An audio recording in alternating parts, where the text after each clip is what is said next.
Hello, everyone, and welcome back once again to the Tetracast. This is RPG Site's weekly podcast where we get the site staff together to talk about our favorite genre of video games. I'm your host. My name is Brian Vitale. Joining me, I have Josh Torres. I'm full of beans. And I have Adam Vitale. Hello. Chow has another conflicting thing, so he will not be here today. James, we're not sure where he's at. He might show up later. So until then, if it happens, it'll just be me, Adam, and Josh carrying the burden today. The Holy Trinity. Maybe James was just up all night playing Xenoblade. Probably. I mean, who has it been? So Adam kind of preempting what is going to be a major topic of this podcast. But basically, in general, this week is a lot of games this week. It's obviously the last podcast we're going to be recording in April. We have a lot of games this week. We have a lot of games coming up. Zelda is like 2 weeks away, etc. So the next couple podcasts might be very, very slanted towards the games impressions, games, feedback, and a little bit less on news. And then I imagine that seesaw will flip the other way as we get into June. And of course, we have whatever substitutes for our summer event blowout things as we go into the second half of the year.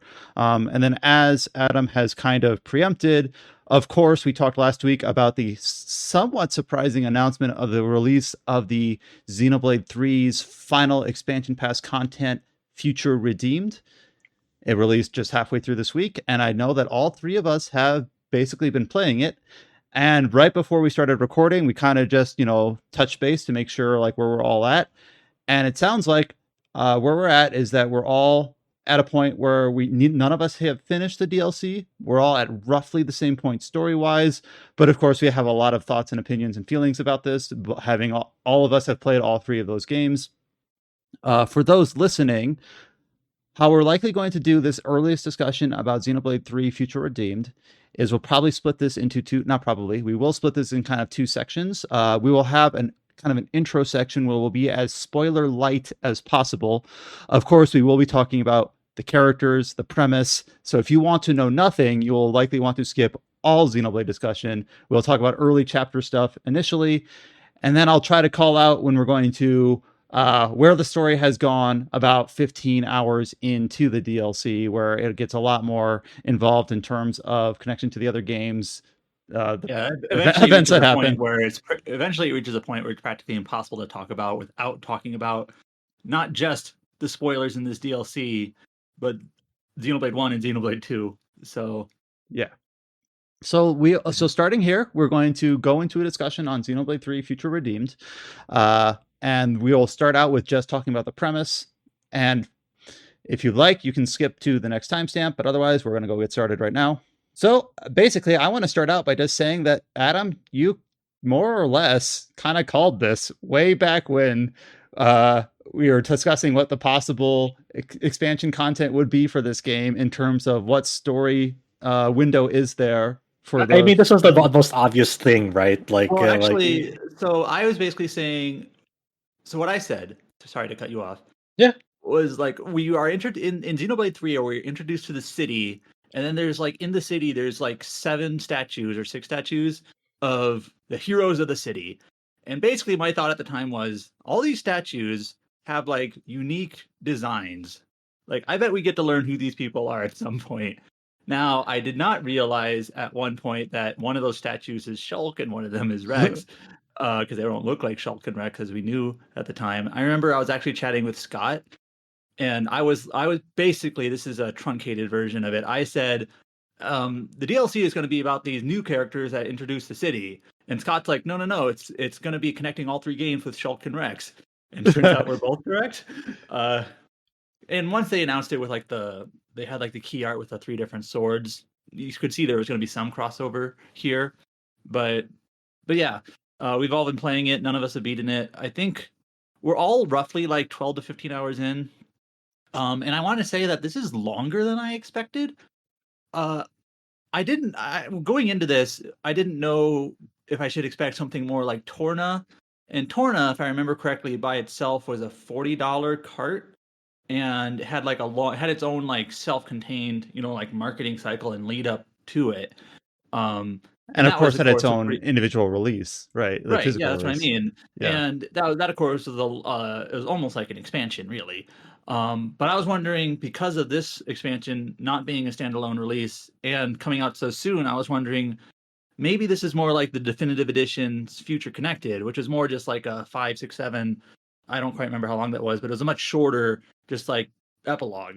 And I was wondering, well, how long is this one gonna be? I don't know. And now we know some of us are like 15 hours in and still going. So it's a pretty meaty size DLC here. For the expansion pass being $30, I think you're getting a pretty good deal out of it in terms of your money's worth. Anyways, I guess first impressions, it plays pretty much like Xenoblade 3. It just has a couple of different tweaks to it in terms of some of the basic mechanics are all the same. But for example, there is no class changing because your characters just have set classes. There is no Ouroboros form because that doesn't exist yet in like the game world. Lore. It's sort of like a prototype form of that. And then there's a few other small things in terms of character building with like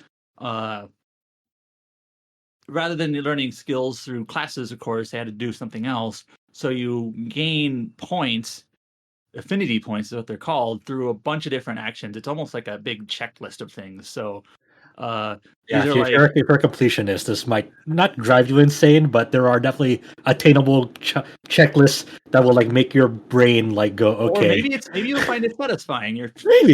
I actually do like. I mean, I'm fine with it, to be honest. It's just funny the way that they went about this. It's kind of funny because like in other series, if they have like checklists and bars to fill or things like that, I like roll my eyes. I'm like, man, this is just I don't like it. But here it's like really scratching like whatever like behavioral psychology itch. So how it works to dial it down is that it's a lot of mechanics that have existed in other Xenoblade games, but distilled in a fashion that it hasn't existed before. So like every single area has a collectopedia, and as you like gather items, these floating orbs that show up, you can put them in the collectopedia to get rewards. That's not new, but every single like subset of like you gathered all the mushrooms, you gathered all the ore, you gathered all the whatever, it gives you these affinity points that you can then spend to power up your character's arts or their inherent skills. And there's same things for like killing certain numbers of enemies, or you discovered all 6 of 6 locations, or eventually you can start like rebuilding ladders and lifts, and like, oh, you've rebuilt all the things, you found all the secret areas. So like every single area has like, go ahead. Kind of attached to that is also, it's sort of weird where like to unlock more accessory slots or art slots, you literally have to like find the item. Yeah, this is the weird one mechanic for me. Yeah, I don't think this is the other ones. You're correct. They're like borrowed from other Xenoblade games, but this one is like you can literally on the field, just if you like search into a special nook or cranny, like in the corner, kind of hidden, like, oh, here's a key item. It is an affinity unlock slot where there's even the next set of affinity bonuses for your characters. This also applies for like resetting like your spec, your affinity. There's a key. There's one key item that's like a respec coin that you can find, and you can infinitely use it once you get it. It's not like consumable, and that's it. But like it's just like a thing that like you just kind of like randomly pick up. That's like, it's not like you'll entirely miss it because it's sort of on the main route, but I could see someone like just like totally just like neglecting it. And the funny thing about these like things on the field, right, is like they all have like alarm clocks on them. Like there's like sound alerts. So like on the field when you're like searching around on your mini map, sometimes it like glow, and like and then like it'll like have like a directional like light. So you walk towards this light on your mini map, and then when you're like near the thing that you can obtain, or maybe it's like a city survivor or whatever, but an object or thing of significance that you can interact with, like it'll like once you're around that general area where you can pick it up or like find, it'll like start like ringing somewhere and like at some direction. Like the closer you are to it, the louder this ringing is. So it just feels that like every like relic chest or like consumable or like thing, it's like everything has like alarm clocks attached to it when you're near it, which is really funny. You can turn that off. Yeah, but it's still I never do because I'm like, I need to know where this is. Yep. Yeah, it's just kind of a new kind of mechanic they kind of threw in. That's not like a game changer. It's just kind of like, well, that's different. Like none the of the reason Xenoblade games had something like that. But so the go ahead. respec item is like you guys are saying. The respec item they kind of made sure to make very very close to the main path. Though I'm pretty sure you could still potentially miss it. It's Yeah, not there's still obligated. you can theoretically miss it if you're not really paying attention to like getting those things. Then yeah, I can see someone totally missing that item. But then like all the other things are like containers, which were in the base game, which are just like you get materials and items. Now it actually says like you found X out of this region's Y containers, and it's like actually on a checklist before, which didn't exist. And even like once you access like the community feature, which is kind of like the I think previous games called it like the affinity map or called it a few things. So basically it's another version of the here's all the NPCs you've met, here's how they relate to each other or who they belong to. Only now you can like go over every single person, and they have like individualized checklists where it's like for this person, if you do this side quest and do these small little tasks, you will then complete them on the affinity chart and you'll get more points to spend. Yeah, the same points that you get when you collect all the chests or beat all the enemies or do the collectopedia. It's all like one big pool. It's a very simplified kind of form of the affinity chart from other games. The interface for the community is like, that community feature was like kind of like brought back from Torna because Torna had this community feature. Yep.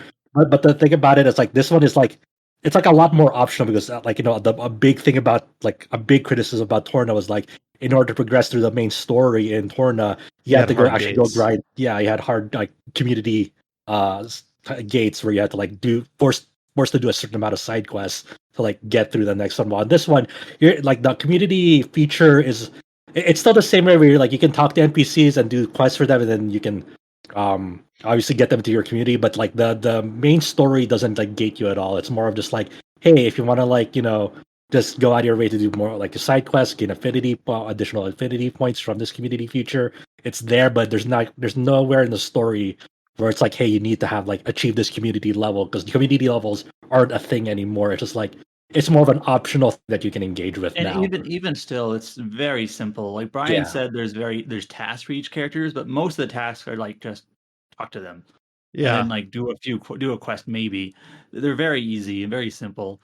So if you're the type of person who likes just to do side quests and like just talk to NPCs, you'll do them all. Like it's pretty simple.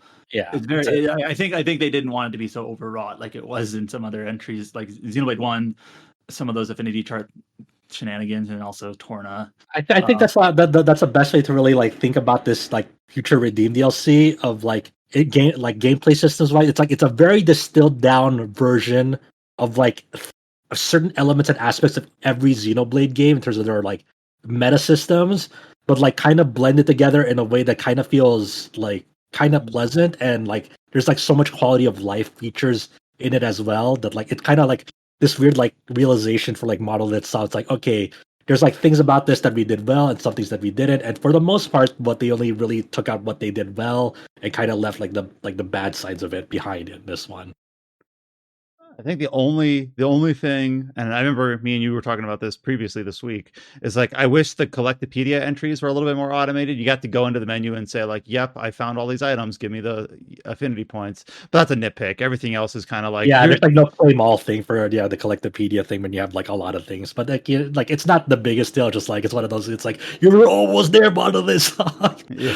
Yeah. But I like it. But like this, they kind of took out, not took out, but they took elements of the philosophy from Torna and put it into this game to set like in terms of like how they constructed like the battle system, where like it's still the same core battle system like Adam mentioned earlier, but it's like a more prototype version of what they were represented in the base game. Like in Torna, it was still the blade system, but it was a more like obviously prototype version of it, because in the in-game lore, like the blade system wasn't really as perfective as it was like yet in the main game, and Torna was like a much more like weird like more early version of it. So in this one, it's like you said, there's no Ouroboros forms, but you still have like Ouroboros arts. Yeah, and they call it like a union attack. Yeah, and so in this one, where like instead of going to an Ouroboros form, like the state of the enemy is like kind of weirdly important in this one, because like how when you're playing the base Xenoblade 3 game, you'll remember that to access the Ouroboros form, you have to like fill out this like little circular gauge, and then once that's filled up, you can like go into it.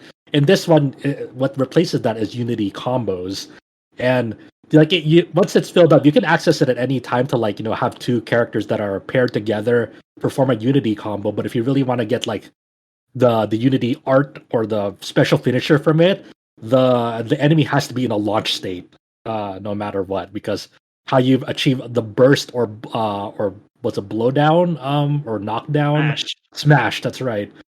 I think there is also knockdown, slightly different. Yeah, the how you reach burst or smash in this one, it's like it's not tied to anyone's art. It's all tied to Unity combo finishers now.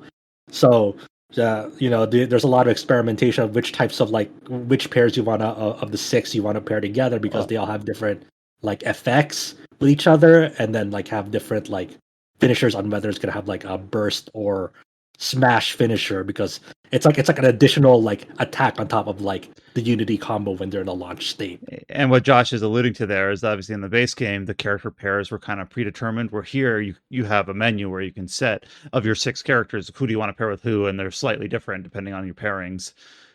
So there's a little bit more variety there in terms of who you pair together. Honestly, for me, I've had Matthew, which is the new main character in this DLC, which we'll get to in a little bit about like early story bits.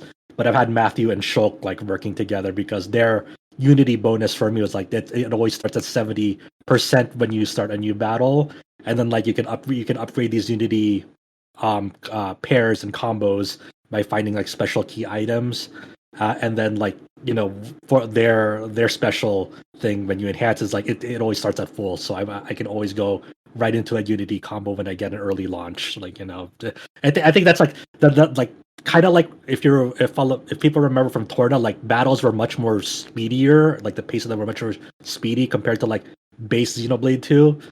Future Redeemed is the same way, where like it still kind of has a lot of similar elements of the base game's battle system, but it's a much more speedy pace, especially with the way Matthew plays. Like Matthew is such a really, really, really effective DPS player that like he's so much fun to play for me that like I've only really been using Matthew because he just does a billion damage with like his very speedy fist martial artist style.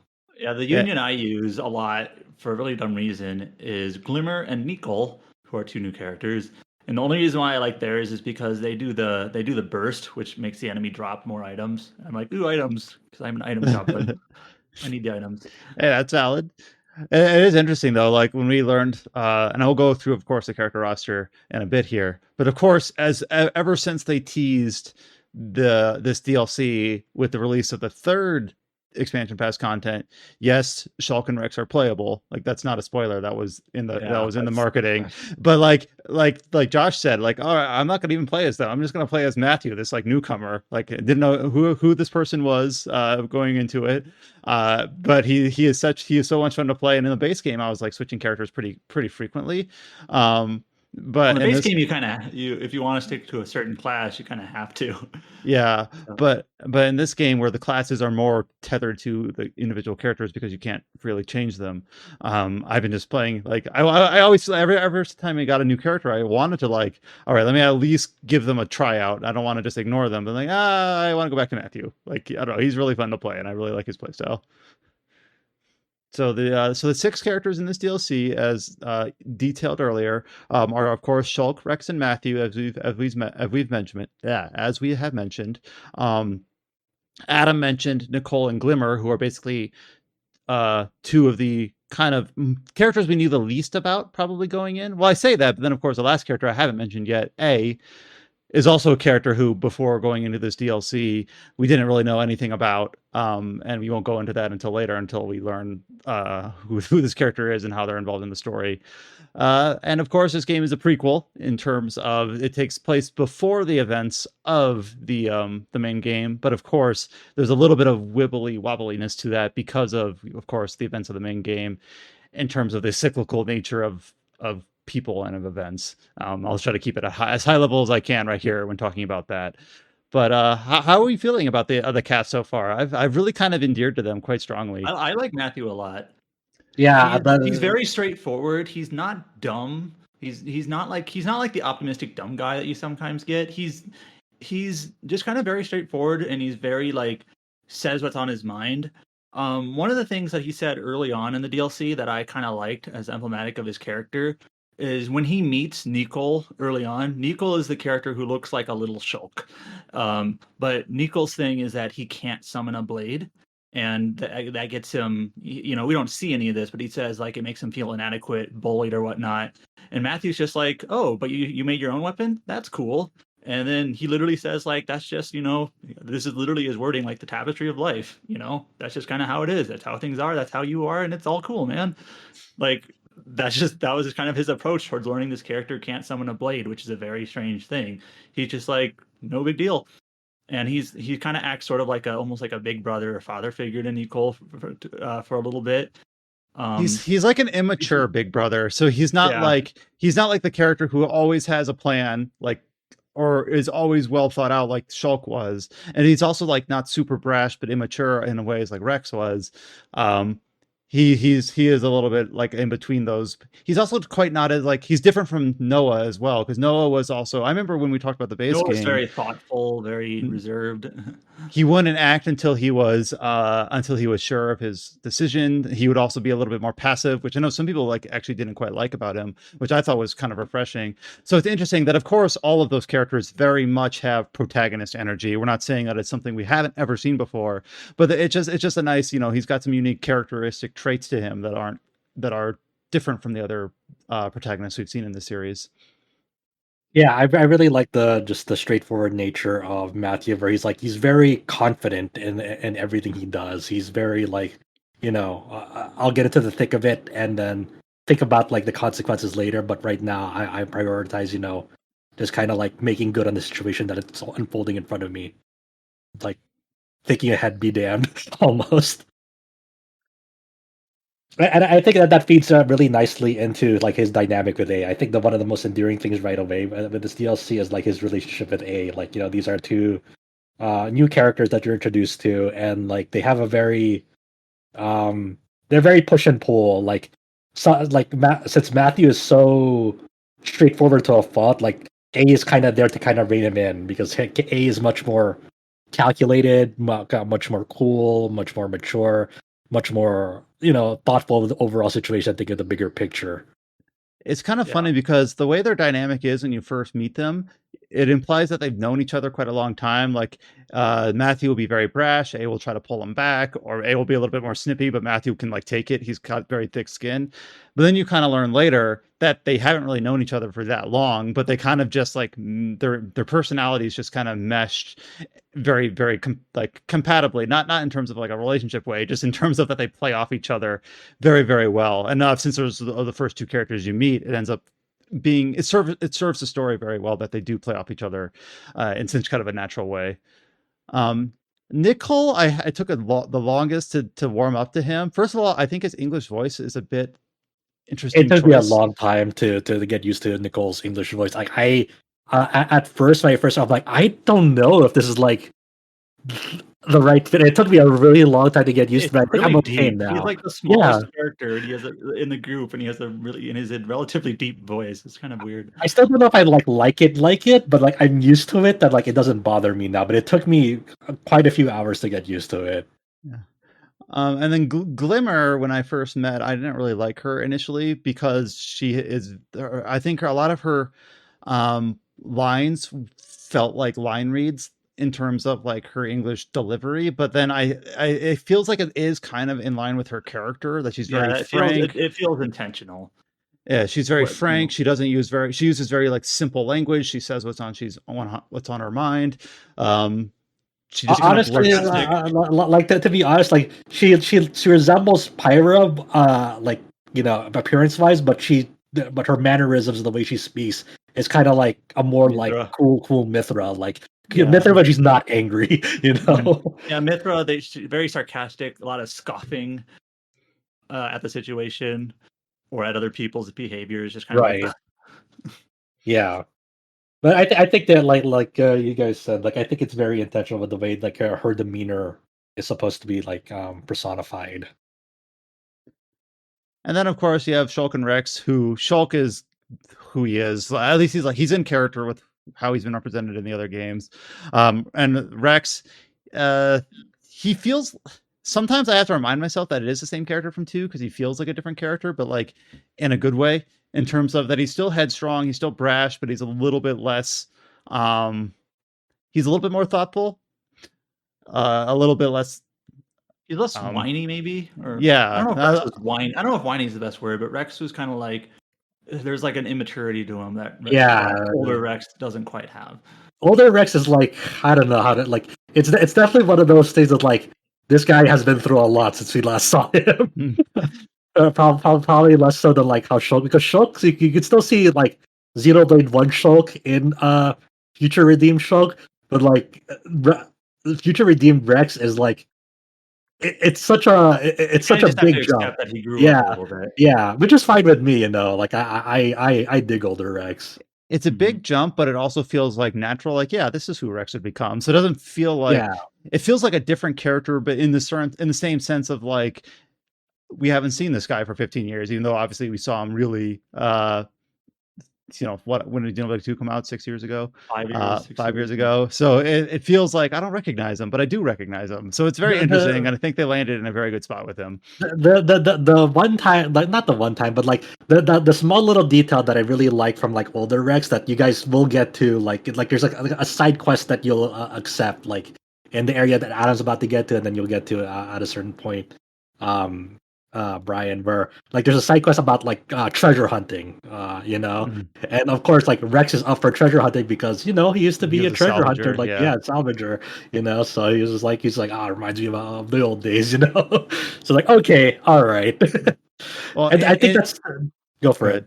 I was gonna latch onto that and say like in general this DLC has a crap ton, I don't know the proper adjective there or noun of fan service for the series, and I don't really have a problem with it. Like for instance, I think some of this was even in the initial teaser. Like some of the first lines that Rex says in the game is, "Oh, I'll teach them a thing or three."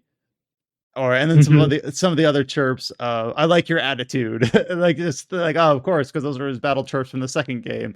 And then apparently there's one of those affinity events where Shulk's like, I'm not sure if I'm feeling it, and things like that. And then of course some of the, and we'll go into more details here there later, but there's, in terms of the other characters you meet and the locations you go, it's just this is definitely an expansion. Like Xenoblade 3 was already kind of towing the line a bit, where it's like, well, the way that game closes out, you do get a lot more if you've played the first 2 games, where here it's like this is content feels like delivered for people who have played all 3 games. Yeah, it'd be weird to play. Like, can you imagine the person who's only played Xenoblade 3?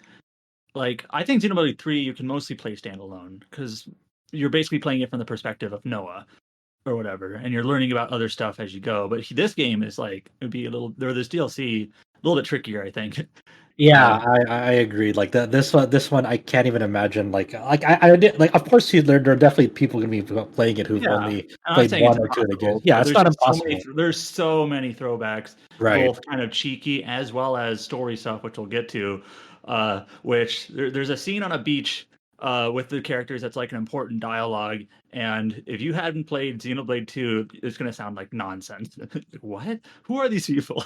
Yeah, I mean, they'll even do like some little like flashbacks here and there, but like it's not meant to like summarize those games. It's more like just for the people who played them. Yeah. So it's kind of a weird one where like I feel like there's a nice payoff for like for the people who's like stuck with like the main Xenoblade games, but at the same time it's like a weird large barrier of entry if you haven't played all of them either. If you really want to get like the most out of it, like I feel like the more you've played out of all 3 of the Xenoblade games, outside of X, the more you'll get out of this.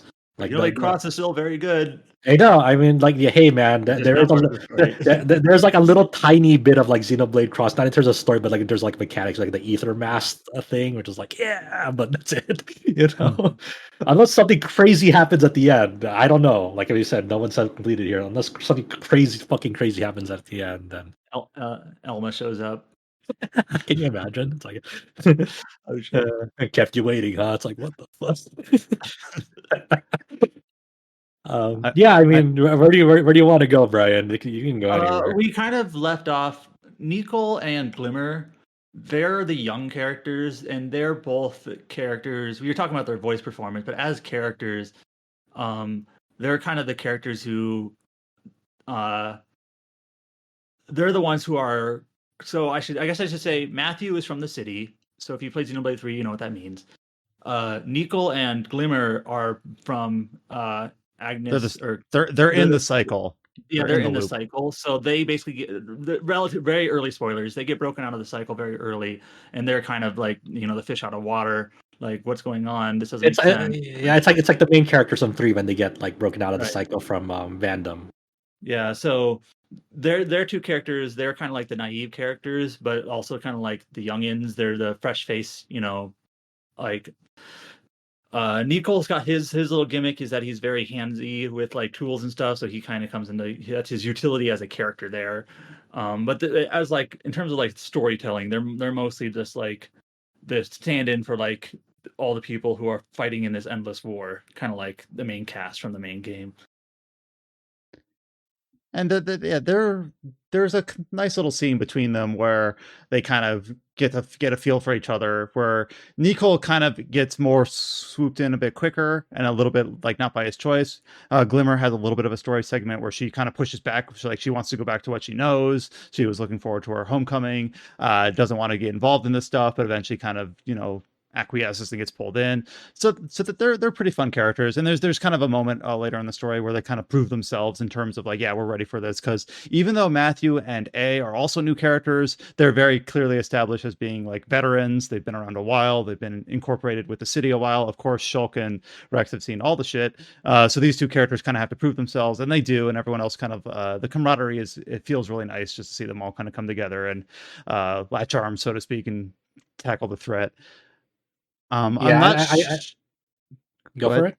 I was gonna say I'm not sure how much more bandwidth we're gonna get without opening up the gates into story at this point. I mean, we might as well, right? I mean, this is a point where like it's very hard to talk about this DLC further without like we kind of have to like start moving the goal post for like, okay, what can we spoil and not? So I think we should be like, okay, if you want to not listen to like more in-depth spoilers than like the very introductory things, then maybe skip to the next topic whenever we're done. Yeah. So at this point, we're going to go into story spoilers. However, I will say that none of us have finished it, so it is impossible for us to tell you how it ends. But of course, we're going to be talking about the premise past the first few hours, the antagonist, where this takes place, the implications for the main game, all those sorts of things that we can parse together at the like 15-20 hour mark, it sounds like. So yeah, this is a beefy expansion, like Adam kind of indicated. So just to kind of lay the groundwork, this DLC opens up showing, and a lot of this was teased in the trailers, showing an attack on the city where N, a major antagonist from the main game, attacks Granddad, which is a relative to Matthew. And then Matthew is kind of sent on a quest, basically in terms of revenge. He doesn't know why this attack happened. He doesn't know where his sister NieR is. He doesn't know why N attacked. All these sorts of questions, which, of course, you kind of know this character through the main game. We know that this is a prequel to the main game in terms of the cycle. We kind of know the outcome in general in terms of the founders due to the statues that we see in the city as they appear in the main game. But we don't know how all that comes to a head. You also are introduced, of course, to A early on, and you eventually learn that after the events at the city, A kind of comes across Matthew, beaten and battered, and kind of joins up with him. Matthew initially says like out of random chance, but it kind of implies not quite so much. And then you eventually learn that I'm trying to figure out how best to dole this out. You eventually encounter both Shulk and Rex, and then around the halfway point of the DLC, they recount the events that were detailed at the end of the main game about the two worlds of Bionis and Allrest, initially split out after the events of the pre-events for both 1 and 2, with Klaus activating the conduit, and creating the two worlds. And now the realization of Xenoblade 3 that the two worlds have basically merged and collided, and due to the interference of Mobius, have kind of formed this stagnant, stuck, I'm not sure, corrupted combo world. And it kind of gives a little bit more perspective of the events that we've seen in the main game, but from the perspective of Shulk and Rex, rather than the perspective of Melia and Nia, who of course you encounter near the final events of the base game. Yeah, like this kind of because like we kind of get more of the foundations of like why things were so fucked up and just gone to shit at the beginning of 3, the base game of 3, because like you find out first you it fills in a lot of the gaps that like that you might have wanted from the base game of 3. Like at the beginning of chapter 2, they reveal right away, hey, Matthew's granddad was the son of the original N and M, I guess, or Mio. Like Yeah. because in the whole there's a whole extended lengthy scene at some point in like in 3 where you got like the background events of N from his perspective. And I remember in Xenoblade 3, one of the lingering questions was we never really knew what happened to their son. Yep. And now we know he joined the city, and apparently his name is Gondor. Yep, which is a familiar name. So yeah, to recount that in case people didn't catch, for those that are listening and interested but haven't played it themselves, which I'm sure is a very small slice. N and M, back when they were Noah and Mio, their son is Gondor, who becomes granddad, who then, of course, a few generations later has Matthew and Niall. So N is basically Matthew's great grandpa, which is not something I don't think anyone called. I'm sure someone might have, but it's interesting to see the lineage there of those characters. And also, I should mention, we mentioned Niall. I don't know if we introduced her. Niall is, I forget what the universe, if they have a name for it, but it's got the cat ears, that sort of design, and is Matthew's sister. And that's actually the starting premise of the DLC, is that you learn relatively early on that Niall has gone missing, and that's why Matthew is out and about, is he is looking for her. And then, of course, a lot of stuff happens, which we'll get to, but that's kind of like the starting premise.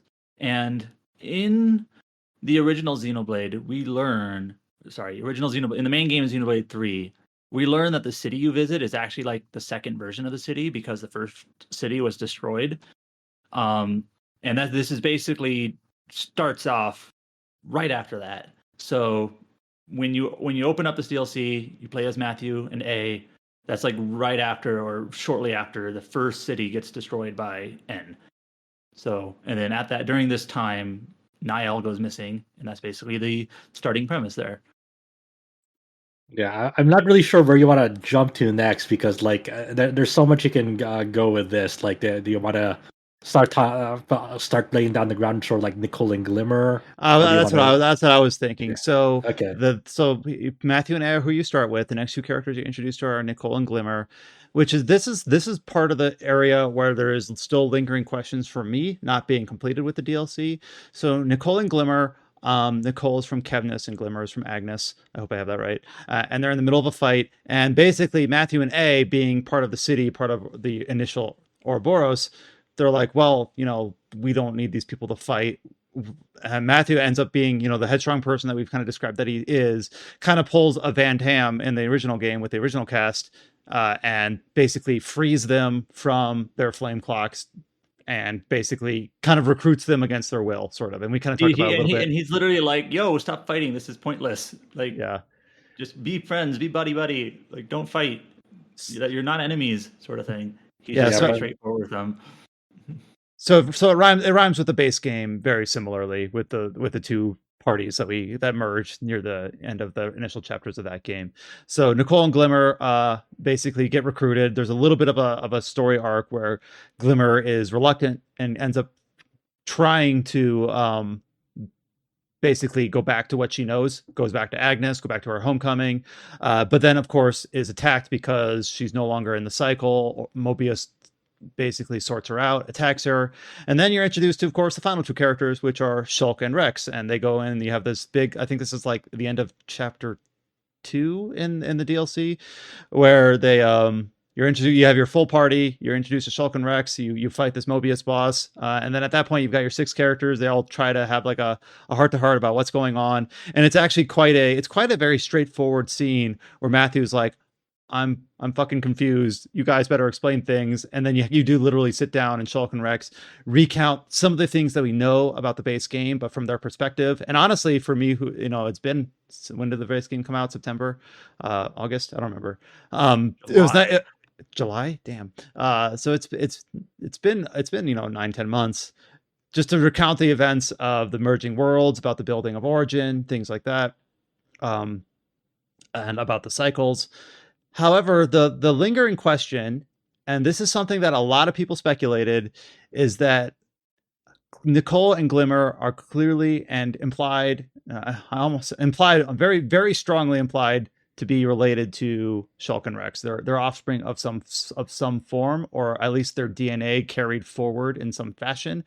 However, they are tied to the cycle of this world, when Shulk and Rex are not. So that's kind of a very interesting dynamic, where there's a point in the story where Rex is like, well, I want to break them free because, it's no parent should ever have to bury their child, things like that.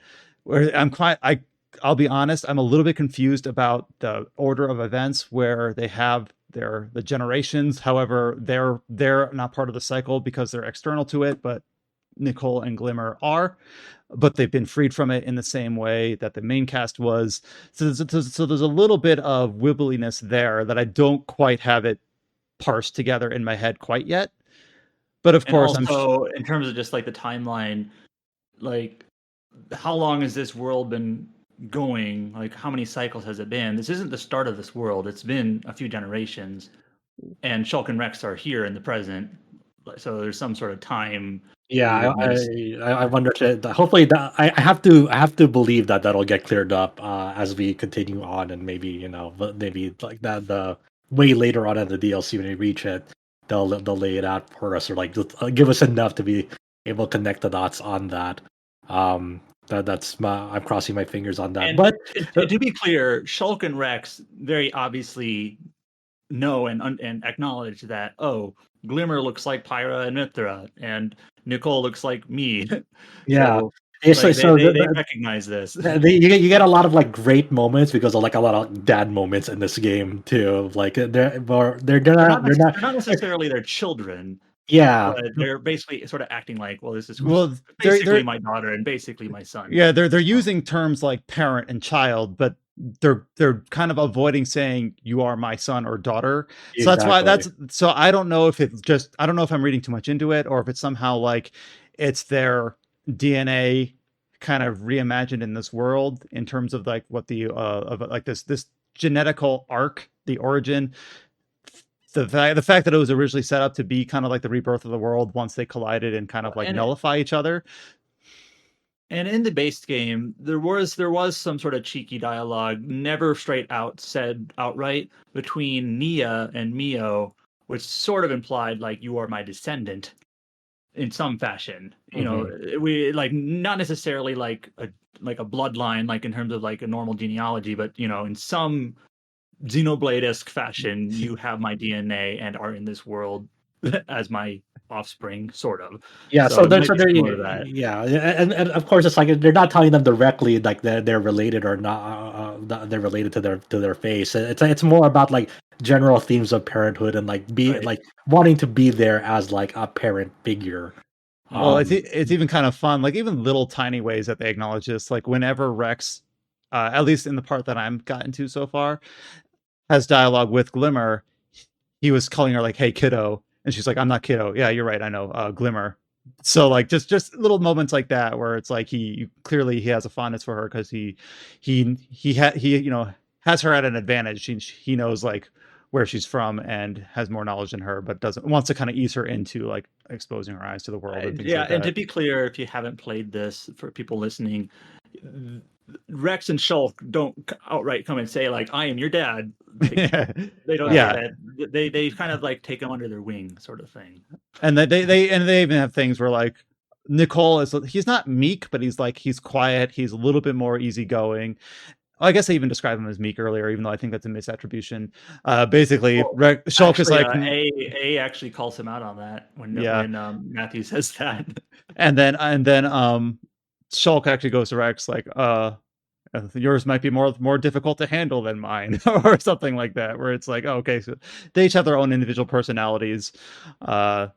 And Shulk and Nicole have this fun little moment where Nicole is trying to like tinker with his weapon, which of course he can't summon a blade, so he has like his mechanical arms, which I don't know if they explain this, but they very, very clearly look like the Nopon ear arms. So I don't know if that's just meant to be for fun or if there's more reasoning for that. So he's like tinkering with it, and Shulk's like, yeah, I used to always be a tinkerer myself. So clearly kind of showing that they have a lot of the same affinities and attributes and things like that. I do like just as a premise of the DLC also, this isn't like when Shulk and Rex are introduced, they don't like go into like this is how they met, this is how like what happens. Like it's not like starting from square one with them. Like they're both clearly older and both like have a history with each other already, which is like something that I didn't think I like. Like I wasn't expecting that. Like whenever the inevitable crossover between them would do, like how they would handle it. Like I don't think I ever envisioned that like they'd be much older and already have like a storied history together when we next meet up with them again. It seems like when the worlds merged, which was a while ago, they must have met each other and have teamed up, learned about each other, and basically formed a coalition, a party. Like before the events of this DLC even. So this DLC is not starting at like ground zero, the origin of this world, right? Rex and Shulk have already sort of been here and have been working and fighting. In fact, I'll jump into the next story segment here. You learn that at the creation of this world, a certain character has returned from Xenoblade 1 to basically destroy it. So he doesn't see it as destroying it. Well, right. It's a very Alvis thing to do. He doesn't go by Alvis anymore. He goes by Alpha, which he hasn't gone by that name before, right? That's new. That's new to this, as far as I remember. Yeah, I'm trying to. No, I don't think he ever. In Xenoblade 2, he is known as Antas, or like the version of him that was like transferred over worlds. It's weird. This is what I was getting at before, when like there's this part at the end of chapter 3, I believe, where they talk about like these events in Xenoblade 2 and the Trinity processor and Numa and Logos, who is Malos. And if you haven't played Xenoblade 2, or even if you have, you might want a refresher. Yeah, I will admit I pulled up the wiki. So near the end of Xenoblade 2, you learn about the architect, you learn about the splitting of the world, you learn about how after like 1,000 years after Allrest, the world of Xenoblade 2 was created, Amalthus, just kind of by happenstance, ended up like climbing the tower, finding the remnants of the processor, ending up like taking Logos, who ended up becoming Malos. Then after learning with the architect, you learn that out of the processor, 1/3 of it, Ontos, ended up with the Xenoblade 1 world and was known as Alvis. And then the 2 remaining parts ended up in Allrest as Logos, who became Malos, and then Numa, who became the Blades, which were a machination from the architect in order to try to help stabilize that world. And this is me going at very high level because A, it's been a while, B, I had to remind myself, like I had to go up to the wiki and like refresh my memory, clear the cobwebs a bit. I forgot that Ontos was Alvis, but after going back, oh yeah, that was right. But you actually learn that Shulk and Rex and Zed fought Alpha. Zed makes an appearance. Like, at the very beginning, like that's at the very beginning cutscene when you click new game in this. Yeah, just like you're in the thick of it. Of like, these are the involved characters in this game. It's like, oh, okay, I guess. So it seems like basically, and we haven't completed the DLC, so I don't know how this concludes yet. But this kind of mismatched world of Xenoblade 1 and 2 is not the world as intended in a way. Mm-hmm. So Alvis, being kind of a godlike figure, is basically just like, well, this is some monstrosity that just needs to be wiped from the earth. And Shulk and Rex are like, very protagonist. Like, no, you can't just clean the slate and start over. So that's why they start fighting, and that was also in the trailer, right? So Zed was just off screen. Apparently, I just think it's funny that Zed is there too. And I don't quite get that yet. Zed was created, he's like the amalgamation of people's uncertainty or something weird like that. He's like a corrupted AI origin thing. The people who are super in the weeds of Xenoblade are going to call me out on this, but my memory is that he kind of was birthed out of Origin in like a corrupted fashion, where they're like, well, I don't want the world to be eliminated and cancel each other out, so we're just going to perpetuate the endless now. Yeah, and he feeds off of like the uncertainty of people, and worries and whatever. But yeah, he's there too because he doesn't want the world to be destroyed. Yeah, and I guess we're gonna get to the this next story point, like a major story point is like Alvis is like kind of becomes like the antagonist because like this is like when you start learning about like where A comes into all of this is like A kind of splits off from Alvis, so like that now there's like a clear split between Alpha and A because A is sort of like the consciousness of Alvis that was split off, so she's like kind of like the one who like bears the memories of like Alvis's experience with Shulk in Xenoblade 1. I didn't expect it based off of the like character art, but as soon as you see A in like the game model, and then it like very obviously shows her Zohar shaped earring, like I'm like, oh, A, that's, and I thought, and I'm pretty sure this is probably what most people think, like, oh, this is Alvis or something. But because her name is A, mysteriously only a letter, she has the same hair, the same face, and a Zohar earring. Like, huh? But I guess she's just sort of the like, it's not Zohar, it's Conduit. Yeah, whatever. It's a Zohar. It's always a Zohar to me. Or what are they in Xenoblade Cross? I don't remember. Oh, don't ask me. I don't remember. They're just the vessels of all the human people. They're just Zohars. They're Zohars. But yeah, so that's why like Alpha as we know it is kind of like just a pure machine now, like devoid of like emotion because A has that is kind of like that vessel. So you have to assume that like maybe I don't know, like no one's completed, but like you have to assume A's ultimate fate maybe is like getting fused back into Alpha or something, right? But who knows? And then the final little story bit, as of where we are mostly at, is tying this whole story about the merging of the worlds, the Trinity processor, the 3 computers that were comprised of that, and of course Alvis/Alpha ending up in an antagonist role. Is that prior to the events of this DLC, it suggests to be very, very close, like a few years prior at most. Is the tease that we saw with the initial trailer where Shulk, Rex, and apparently Zed just left screen in the initial trailer encounter Alvis, and they kind of say like Rex actually frames it was a draw. Well, actually, I guess you could say we lost because they best bought him just a small smidgen of time where they weakened Alpha but didn't really solve anything. And then Alpha, basically, in order to return to his strength, needed a host. They didn't use the word host. I'm trying to remember. Avatar. There we go. And ends up finding, and this is what ties it all back to Matthew and the other characters we introduced, ties it back to Niall, Matthew's sister. So Matthew's sister, after encountering some of the events of the prolonged fight between Cadmus, Agnes, and of course how the city is involved, had a few moments where she was like, what's the point of this? Can you ever promise peace? I'm hating all the fighting, etc. And then Shulk and or Rex suggest that because Alpha and Niall kind of had, and both of them in a way were fed up with the world. Yeah. So basically in that moment, it seems like Niall became a suitable avatar for Alpha. So now where I'm currently at in the story, Niall's body and Alpha's goals, whims, emotions, consciousness, whatever, are sort of merged, which of course means like, well, I don't want to fight Niall, but we need to do this in order to prevent the world. How do we save her? I don't know. That's kind of the big conceit at the moment, where it's like you've got this merged consciousness. Niall's being manipulated and used, but of course still has these strong, genuine emotions against the world that allowed her to be a vessel in the first place, and so on and so forth. And Matthew is, determined to find a way to free her from Alpha's influence. And yeah, it's kind of like in a nutshell, basically. But this is. I'm pretty excited to see where this goes. Like ultimately, I don't think obviously we know the result like based on like having played the base 3, but I'm very to see like how it all lays out because ultimately we don't know like. Okay, so my guess, Shulk and Rex disappear somehow. they either sacrifice themselves or return to their original world or put aside for some reason.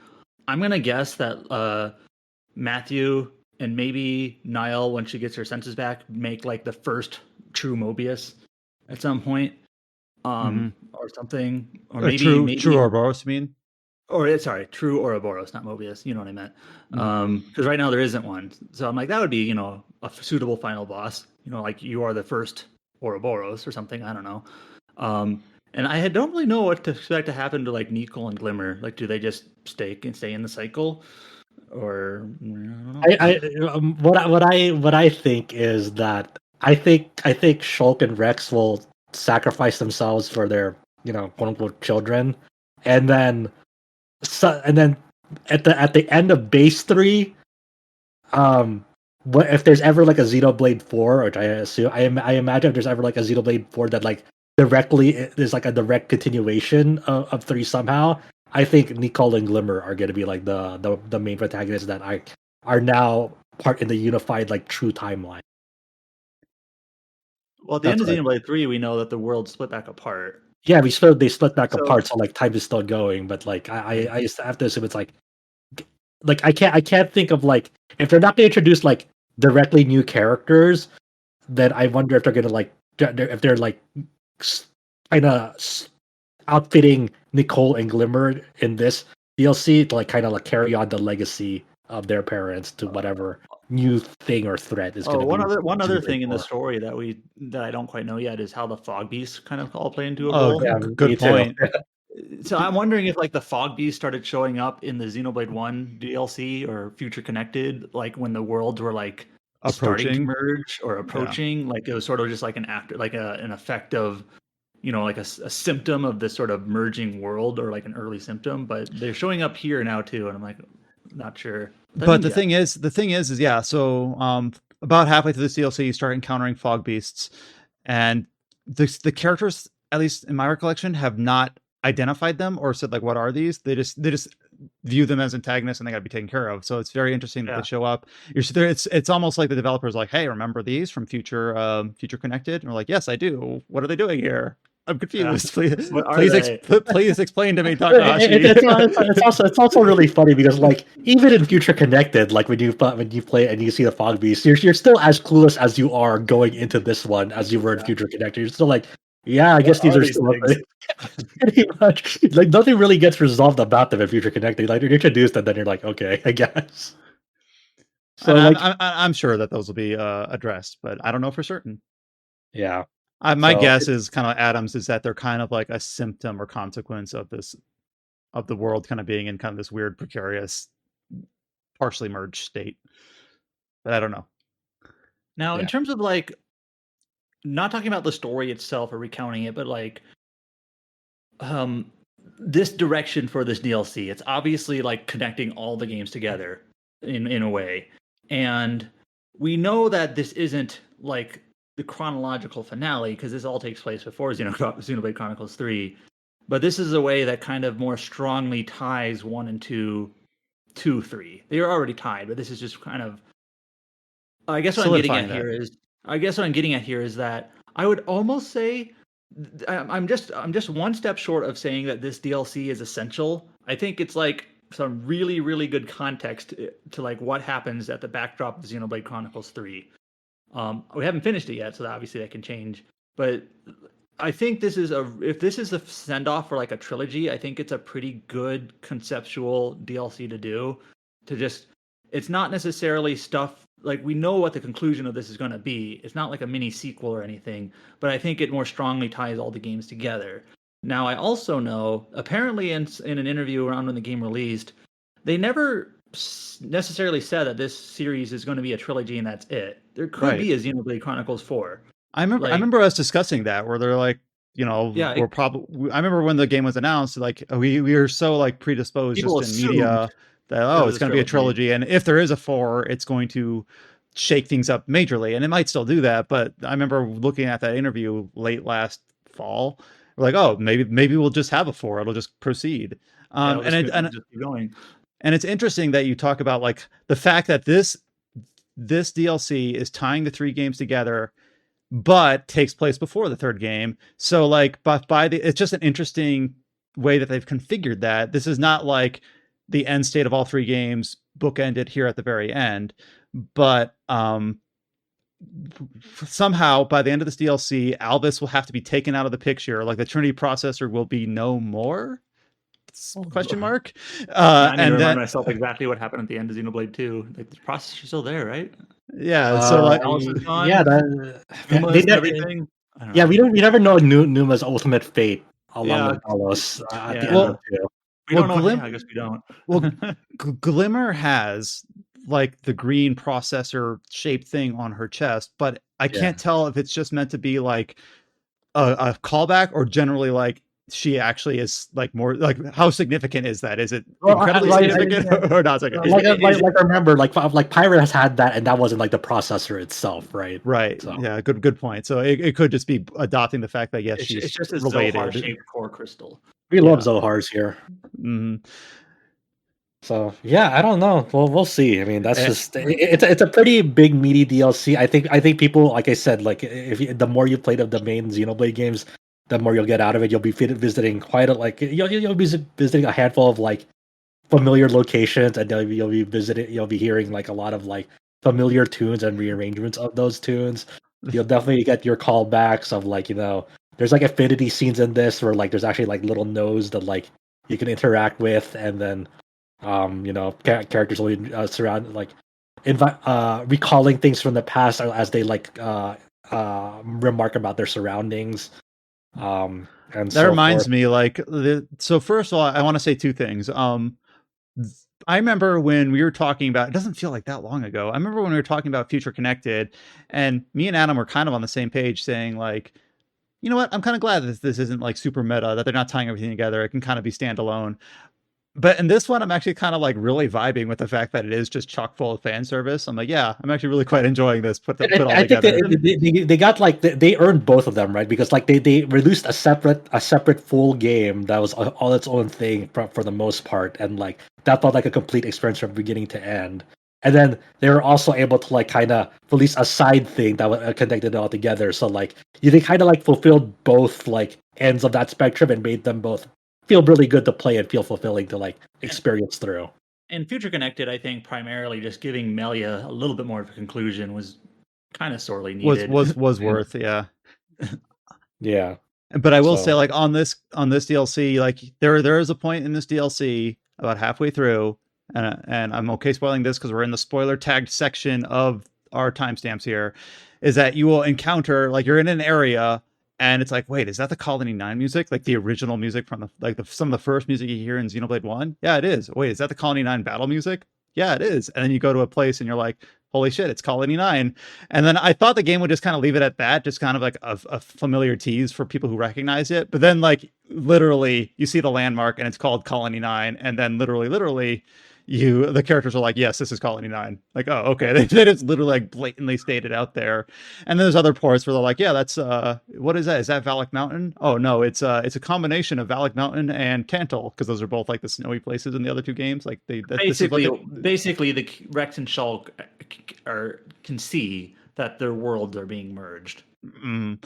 And that was already kind of present in the first game, in the base game, based on like the first game weren't aware of that. They're just like, oh yeah, this is there's our mountains or whatever. I think the most endearing one of those. I'm sorry, I got to like minorly spoil this for you both. But like once you get around to like the Black Mountains, like that, like there's an affinity scene where Rex sees Uraya, and like. He's like, yeah, I was actually swallowed up. I explored this, and then Matty's like, you almost got me there. I'm not gonna believe that. He's like, oh yeah, it was wild times back. Yeah, I have a super important question. This is sort of a joke, but also sort of not. What do you think of Panacea and Linka? Oh man, I actually think they're okay characters. I think it's kind of nice just to have two new characters to help bounce dialogue off of, so it's not just Shulk and Rex and Matthew all the time. So they're just more like auxiliary utility characters, but they're kind of cool, Yeah, they don't have like any gameplay pursuers. They just kind of like all tagging along with the party along with Riku. but like they're like kind of like assistants to kind of like to get a more grounded feel of like the world, like in terms of like of like the survivor. It makes Shulk and Rex's liberation group feel more real and actual. Like, oh yeah, there's actually people with like it's not just here. It's not just Shulk, Rex, and friends. And a bunch of no names. So I think just kind of a nice little side character. It always does feel a little kind of like somber though, because you're not it's not like in base 3 where like you have flutes to like kind of call away, like give like a proper burial of like the dead. It's just like Matthew going, fuck, we're too late, and then as they're fading away on like dying survivors, it's like, oh well, that's how it goes. No flutes, just like being like, oh man, they're really dead, super dead. But that's kind of like the DLC in a nutshell so far. I think it like I feel like it's a nice payoff so far of like the time spent with the franchise. The last thing I'll say is I just played the Fire Emblem DLC, the Fire Emblem Engage, like Val Xenologue. Yep. And this is just me, and you're allowed to disagree, but both these expansion passes are we lost someone. Both these expansion passes are $30. And I feel like the Xenoblade Chronicles 3 expansion pass is like a much better value considering how lengthy and significant this expansion is. Versus the Fire Emblem expansion pass, you get like 5 emblems and like a 4 to 5 hour like side story that gives you like 6 more characters. I don't know. I didn't really care for that. Whereas the Xenoblade one, I feel like this is a really worthwhile DLC. It just feels meaty. It feels meatier. It also just feels like just higher quality, just better. Yeah, and that's for sure. like I don't want to be dogmatic about that. Some people might hate this and love the Fel Xenologue, but just like the Fel Xenologue, the story wasn't as good, it wasn't as compelling, and it has some interesting balance considerations with the fact that it like adds characters. So you have like, instead of having your 12 emblems, you have like 16 emblems, and even in parts of that story where you're not supposed to have them, you still have the DLC ones, and they're overtuned in certain ways. So that one just has a lot of different other like ancillary considerations that are a bit strange. I still think it's still kind of weird and funny that like they still kind of kept like the dog shit accessory like presentability system in this game, where like you still get a bunch of accessories that you'll never fucking use. It's still kind of like a pain to sort through them, and it's like you're just like, okay, I'm gonna rack these up into my inventory and never look at like all the ones I'm not gonna like use. And it's just like, Josh, you gave this game a 10. How could you with this system? I know, you're right. That's enough to knock it down 7 points. I should really penalize it back then. I know. But yeah, this is fun. I also, I think that also like while the night like there are like new tunes in it which are nice. I'm kind of sad that like the chain attack is still the same BGM for the chain attack, and 2, it still overrides pretty much every battle music in the game when you use it. I kind of wish that like the menu music was different, and like the unique monster music was different. Just I kind of wish there was just like a couple of our tracks. A little bit more.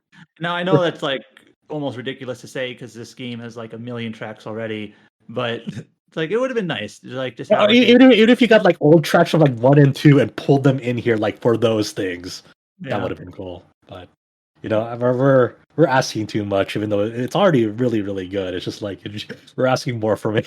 It's just weird, but I know. Well, we ended up spending an hour talking about Future Redeem, but it sounds like we're all really, really enjoying it, recommending it a whole lot, and we're saying that without having even finished it. I don't think we'll go ahead and revisit this on a future episode of the podcast. My guess is that the next time we'll talk about it. Actually, I don't know when we will. Okay, well, I'll just keep that up in the air. I won't promise anything, because I'm not sure if it's worth looping back around just to have opinions on the ending. Yeah, it depends on how the ending goes. Maybe it's gonna be so fucking crazy. It's like we have to like spend like 10 minutes on the ending. Like, this is fucking crazy. Who knows? All right, but yeah, and really enjoying ourselves. Definitely worth checking out if you're at all a fan of Xenoblade. Even if you didn't really like 3 compared to the other 2, if you're a fan of the other 2, there's a lot to like here for some obvious reasons. We did get someone on the podcast. Someone snuck in while we were talking about this. Hello. Hey, James. Hi, James. How are you? Up all night playing Xenoblade.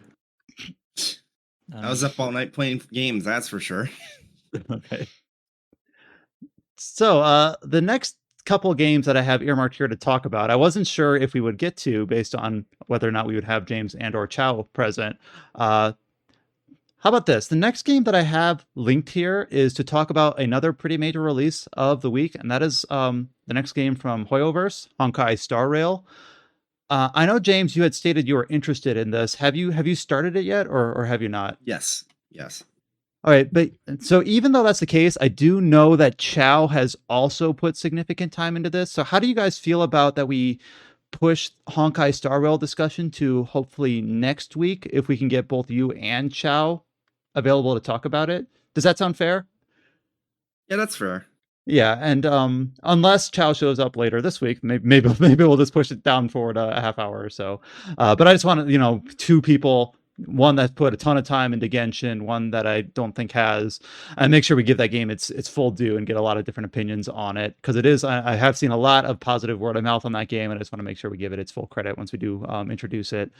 But I also have earmarked some space here to talk about another game that you have mentioned previously on the podcast that just came out. Is an interesting one that we have been kind of covering by the seat of our pants a little bit, and that is Star Wars Jedi Survivor.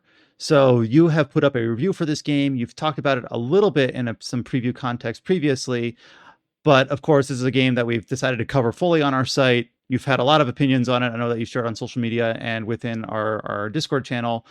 So I'm just going to hand kind of the microphone over to you about your time with Jedi Survivor, why you ended up thinking so highly of it, if it was a bit of a surprise, and then also some of its kind of faults that have been made apparent as it's released over the week. So there's been a lot of talk about this game so far about its performance, which is understandably kind of like dictating the conversation, because quite frankly, the state this game is in, like at launch, is unacceptable regardless of the platform, but especially on PC. Yeah,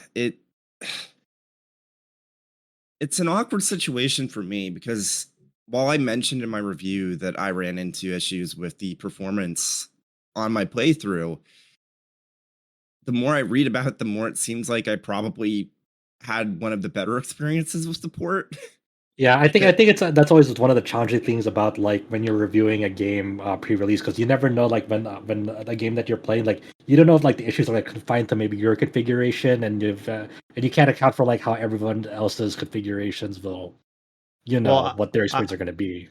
I feel for you exactly. It wasn't quite as high profile because it was just a port of a PlayStation game at the time. But I am on record writing the PC port review of Horizon Zero Dawn. I'm like, yeah, this runs pretty good. And then everyone's like, no, this port sucks. It's terrible. And then I ended up reading for that game, Durante actually had a bit of a teardown for like the most optimal settings and configuration to have the best time with that game. And I just happened to like hit all those boxes. Like, oh, apparently just by happenstance, I have like the right brand of GPU and the right settings on my PC or whatever to have the smoothest time. So for that game, I wrote saying like, I had a great time, and then it released 2 very terrible performance reviews. So it sounds like to a more extreme version of that, that's sort of what you ran into with Jedi Survivor. Yeah, because the game is incredibly CPU bound at the moment, and even just saying that is maybe not giving the best impression of just how poorly this game is optimized. There is only one CPU that can even approach having a locked 60 FPS for the entire game, outside of shader stutters and traversal stutters, which everyone has, regardless of your system. And the CPU that might be able to handle it is less than 2 months old. And you'd have to specifically play the game with an AMD GPU, because normally it's not an issue, but there is like a known thing where in CPU bound scenarios, AMD graphics cards tend to have a little bit better performance on DirectX 12. It's usually not this staggering, but just the way this game handles like CPU and GPU resources is completely off the mark. And it sucks, because the experience I had, besides some like stutters here and there, which again, anyone's going to run into. The game, like, when it gets the chance to run and look relatively well, is like really impressive visually, and it's like a fantastic game. It's like people will read my review and be like, "Oh, you mentioned the performance is bad," and everyone else is talking about how they're lucky to get 30 FPS in like the game's main hub, and it's like, yeah, I get that.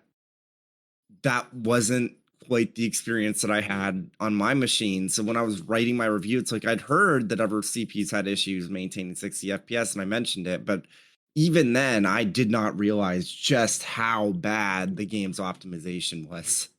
And then, like, you know, if it gets improved over the next year, do you want to be married to that in your initial review? Like, it's a very hard needle to thread. Yeah, and like it's like one of those. It's like no one's really at fault here except like the publishers that keep on like pushing up the deadline, pretty much. Like, I don't blame reviewers because they can only like review things from their perspective. If you had like you and Brian, like, with Horizon and Jedi Survivor, respectively, like, you can only really review what you experience. You can't really account for anyone else's experience with the game firsthand. So you can't account for that when you're going through them.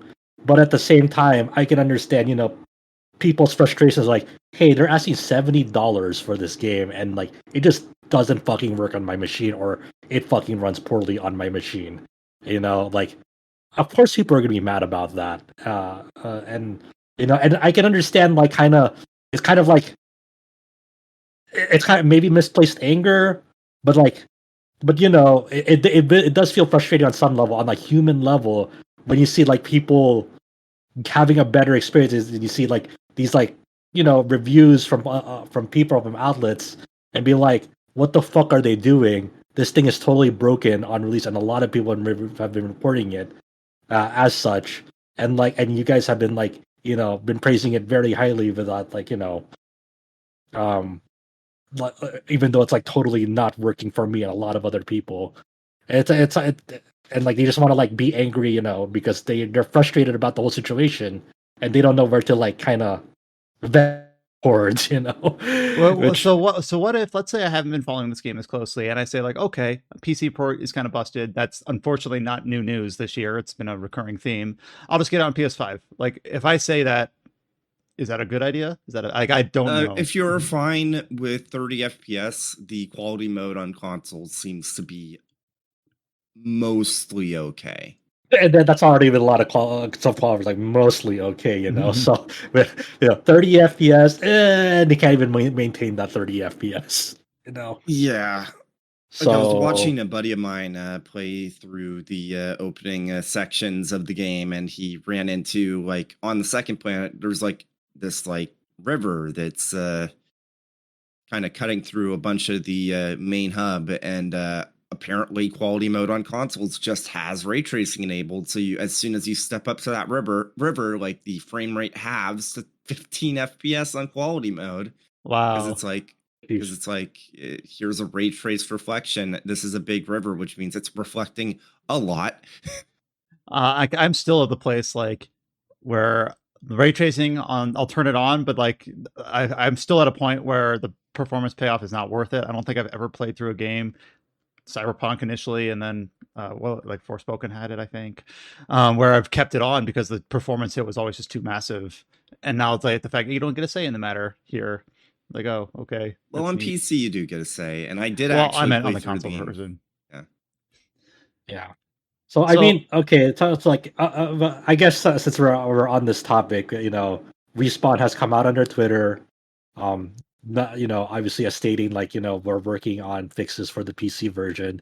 They haven't really, I'm sure they're aware of the issues with the consoles. I don't know how the Xbox is holding up with this, but they've mentioned specifically, hey, like the way they worded this, their I don't know if it's an apology letter or acknowledgement letter on Twitter. James, kind of walk us through like how Respawn kind of worded their acknowledgement of this PC version. First off, gaslighting. Because one of the things they said is, well, we understand that some people with mismatched graphics cards and CPUs have run into issues. First off, going by the utilization of CPUs, even far weaker CPUs should be hitting 60 FPS, because the way this bottleneck is happening isn't just that you're maxing out your CPU utilization or even maxing out a single core. It's just like, for whatever reason, even though like if you check like metrics in MSI Afterburner or Task Manager or what have you, your CPU is the bottleneck. And you can tell if you like super sample like the game that you can get your GPU maxed out if you try hard enough, regardless of your CPU. But the problem is that no, like your minimum frame rate is determined by your CPU, and the utilization that you're seeing for your CPU cores and your threads is not as high as you would expect for a game that is CPU bottlenecked. Well, also just a statement in general, having not read it, but it's sort of described here, that mismatched hardware. It's like that's just PC development in a nutshell, right? You have like, and I understand it's very difficult, but and that's not even the exact wording. Let me find the exact wording, because I think that was even worse. Okay. We are aware that Star Wars Jedi Survivor isn't performing to our standards for a percentage of our PC players, in particular those with high-end machines or certain specific configurations. For example, players using cutting-edge multi-threaded chipsets designed for Windows 11 were encountering problems on Windows 10, or high-end GPUs coupled with lower-performing CPUs also saw unexpected frame loss. Rest assured, we are working to address these cases quickly. While there is no single comprehensive solution for PC performance, the team has been working on fixes we believe will improve performance across a spectrum of configurations. We're committed to fixing these issues as soon as possible, but each patch requires significant testing to ensure we don't introduce new problems. Thanks for understanding, and apologies to any of our players experiencing these issues. We will continue to monitor performance across all platforms and share update timing as soon as it is available. The Star Wars Jedi team. I'm just going to say it. The only paragraph from that statement that I feel like is acceptable, considering how blatantly obvious the issues with the game are to anyone that is playing the port, is that last paragraph. Those first two? No. I'm sorry. They had to have known. EA had to have known. Not to mention that I think it's worth noting that I'm the reviewer that probably had the best experience playing through this game on PC. My system is almost a match for the systems that they had us play on for the preview event. It's like, I having not developed a game, like I'm hesitant to say like, how dare they?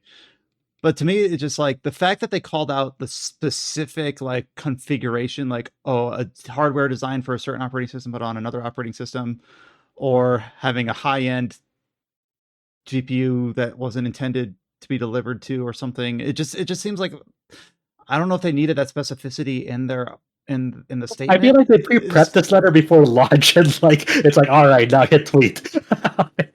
It's kind of it's like a weird early acknowledgement of the problems that you first saw was gonna happen.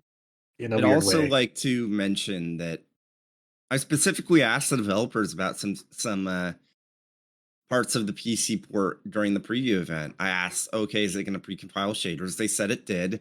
There is a UI prompt saying that precompile shaders. Digital Foundry's video just came out for the PC port earlier today. I do also want to say that I've been talking with Alex Battaglia from Digital Foundry about the state of this port before and after launch. And the reason I say, oh, they should have known, is that you get drops below 60 FPS on a 12900K, on a 13900K. There's no excuse for that. None. The CPUs in the consoles are downclocked Zen 2 CPUs. And a 12th gen or 13th gen Intel CPU, Intel i9, is so much more powerful than that. An AMD Zen 4 non-X3D chip is so much more powerful than that. The fact that the only CPU besides Stutter that everyone's going to get can even approach being a locked 60 FPS is one that's so new. the 7800X 3D came out this month. The 7950X 3D came out in February. It's like, man, it's well, unfortunately, I will have to just try to be like, it's the fact that we've seen this on multiple games. This is probably the worst example we've seen this year so far. It's the worst PC port we've seen in probably like half a decade. Wow.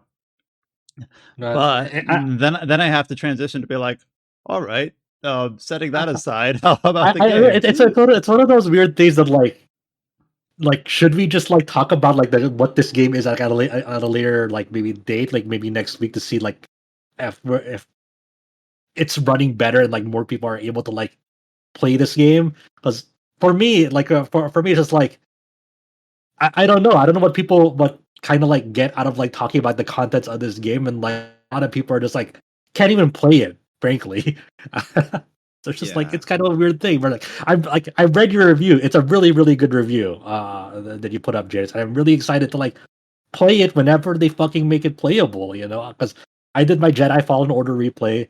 I enjoyed it. I'm pretty like ready to get into this new one, but I have the Xenoblade DLC, and I have some other stuff in the works that I'm just like, maybe I should just like, I don't know, like I don't know what to do about this game. I'd like to really, really like play it, but we don't know when it will be patched. Exactly. We don't know if it will be patched, because like I've heard frankly, I've heard nothing about like the contents of this game whatsoever. Because we're contributing to that. We're on like exactly like the prevailing conversation of it is because like understandably like much like Wild Hearts, people can't just fucking play it when it comes out, and like that's really, really frustrating and becomes more of a it's just the trend of this year. Like we've already mentioned, like in a previous episode, it's like, well, I would like to like play the video games I purchased for like $60-$70 at launch, and if that's not going to be the case, then like I don't know what to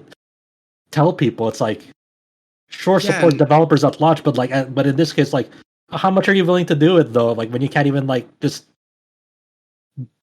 have fun with the thing that you purchased. Yeah, and fully like still like obviously standing by my statements about the game's performance. This is like once it gets patched, or more realistically because I feel like we can't guarantee this game will be patched. But in 3 years, if you build a new PC system, at least you'll probably have an okay experience based off of what the experience I had. A PC 3 years in the future, just apply to play Jedi Survivor. Hell yeah! Yeah, build. I feel icky saying that, but it's like the game itself is good, and that's basically what happened to Fallen Order. That game was a bit of a technical mess at launch. I do think there is some truth and merit to that, where you can't just take a game like, if it maxes out on my PC, it's good. If it doesn't, it's bad. I'm being reductive, but sometimes games are future-proof a bit, where it's like this game will continue to look great even so many years into the future. That just shouldn't be like a requirement. But the thing about this one is that it's got like James didn't even talk about like the difference between like AMD and NVIDIA GPU performance disparities and weird stuff. Well, I did mention it. Oh, you did. I'm sorry. But just there's one thing to say like this game is just really taxing because it's using some bleeding edge tech, and it runs fine if you just turn down the. I remember like when NVIDIA Hairworks came out. This is like 2009 or something like that, where people would try to run this, and it was like, well, the game runs. It's almost like ray tracing, I suppose, where it's just like if you don't have a GPU that supports it, then you can just enjoy the game at some really stellar production values. But this thing is admittedly a huge resource sink that you have to tap into and opt into, where this, unfortunately, it doesn't seem like this game, there's just like a setting that you can turn down or off to get adequate performance. Is my here's your settings: 480p and then DLSS or whatever. Fucking I'm sorry, Josh. I'm sorry. If you have a 4090, you're gonna have the same performance that way than you would at 4K with ray tracing off, max settings otherwise, because it's all CPU bound. Yeah, not even the resolution, not even making it look like shit on purpose. Yeah, I feel like it's important to note that going by the actual GPU performance of this port, Like, if the CPU bottleneck wasn't a thing, I think the GPU performance would be acceptable. The problem is nobody's fucking seeing that right now because the game is so CPU demanding. It's basically broken. And you had so many people saying, oh, well, FSR2 is completely broken in this game. But no, it's not. It's that every single person that wasn't using something like close to my fucking setup wasn't having any extra headroom with their FSR added because they were so fucking CPU bound. All right. So you weren't saying any extra performance. Okay, so I'll leave it to I'll leave it to your judgment call, Brian. Do we actually talk about this game, or do we just like leave it like let's sit on it a week on a week like Honkai, and then hopefully we can have a more earnest conversation about it's kind of it's kind of one of those things where I'm of two minds about it. I feel kind of guilty in a way where I'm going to have a timestamp that says Jedi Survivor, but it's just talking about performance. But that is the topic where we're talking about like, oh, let's talk about how you felt about this game. But no one else can have this. I won't say no one else. Very few people can have this experience right now to actually like play this game and enjoy it. James, I am with you that I want to love this game, but I want to love it like in my initial playthrough of it and not be frustrated with technical shit. Like I am the prime person of like, I'm ready to really like this game. I'm ready for it. But it's like, say, game of the year time.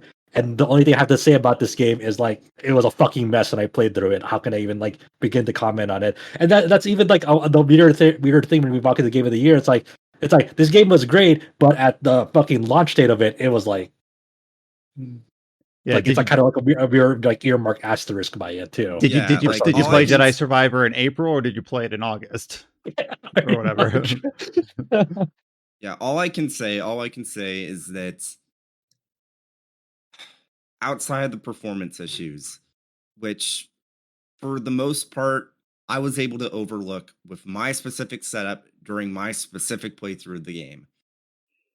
Like, if you can manage to get a comparable experience to that, it's a great game. It's a fantastic game even. 99% of people are not going to get that experience. Not now. And probably not for like at least like a year and a half, 2 years, when the like overall like floor of PC hardware rises and it's like, okay, I'm making a new system or I'm upgrading or something like that. But that doesn't excuse that regardless of, eventually people will maybe be able to have this experience like more consistently, this game should be running better now than it does. And that's basically it. Yeah, I honestly would feel a bit strange going any more detail in than that. So I think there's pros and cons to going either direction, but I'm leaning towards just leaving it at that until we've had maybe multiple people play it. There's some improvements on the developer side, having a little bit more earnest conversation rather than having this elephant in the room that says like, well, with that set aside, let's just talk about how good the game is. It just seems a bit unearnest.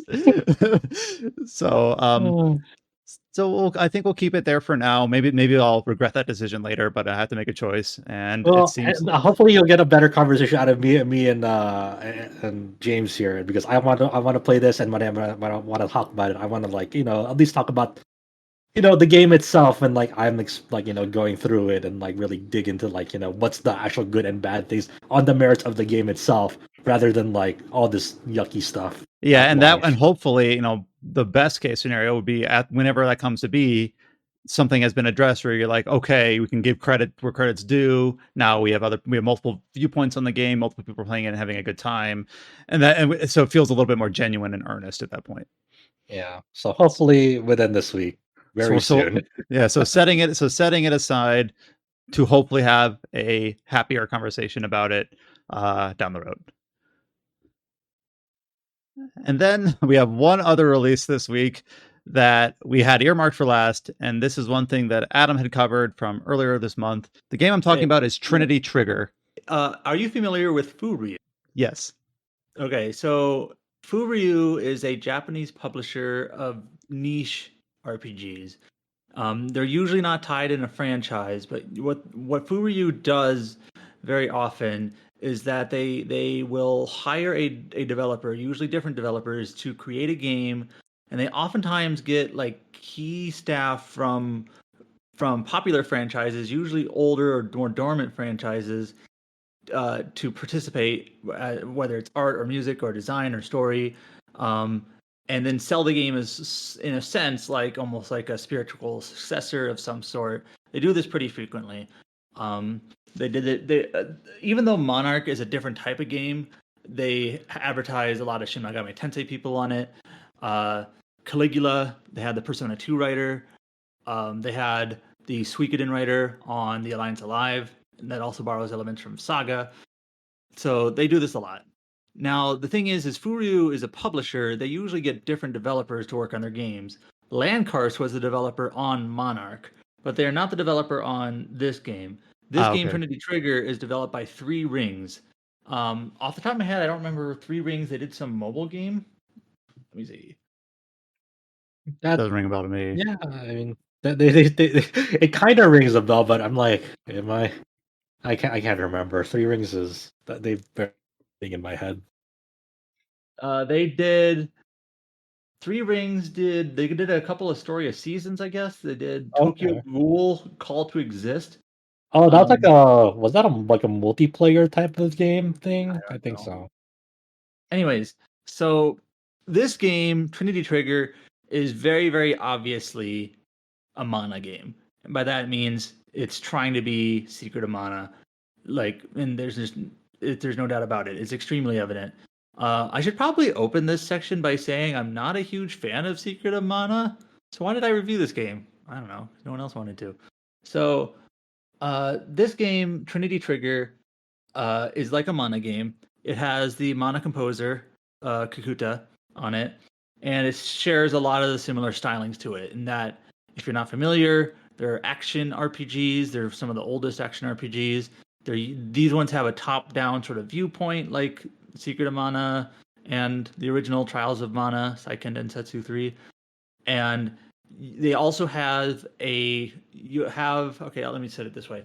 So your character is Cyan, and you are growing up in a normal JRPG town, and you are basically put on the run after assassins are out to get you for some reason.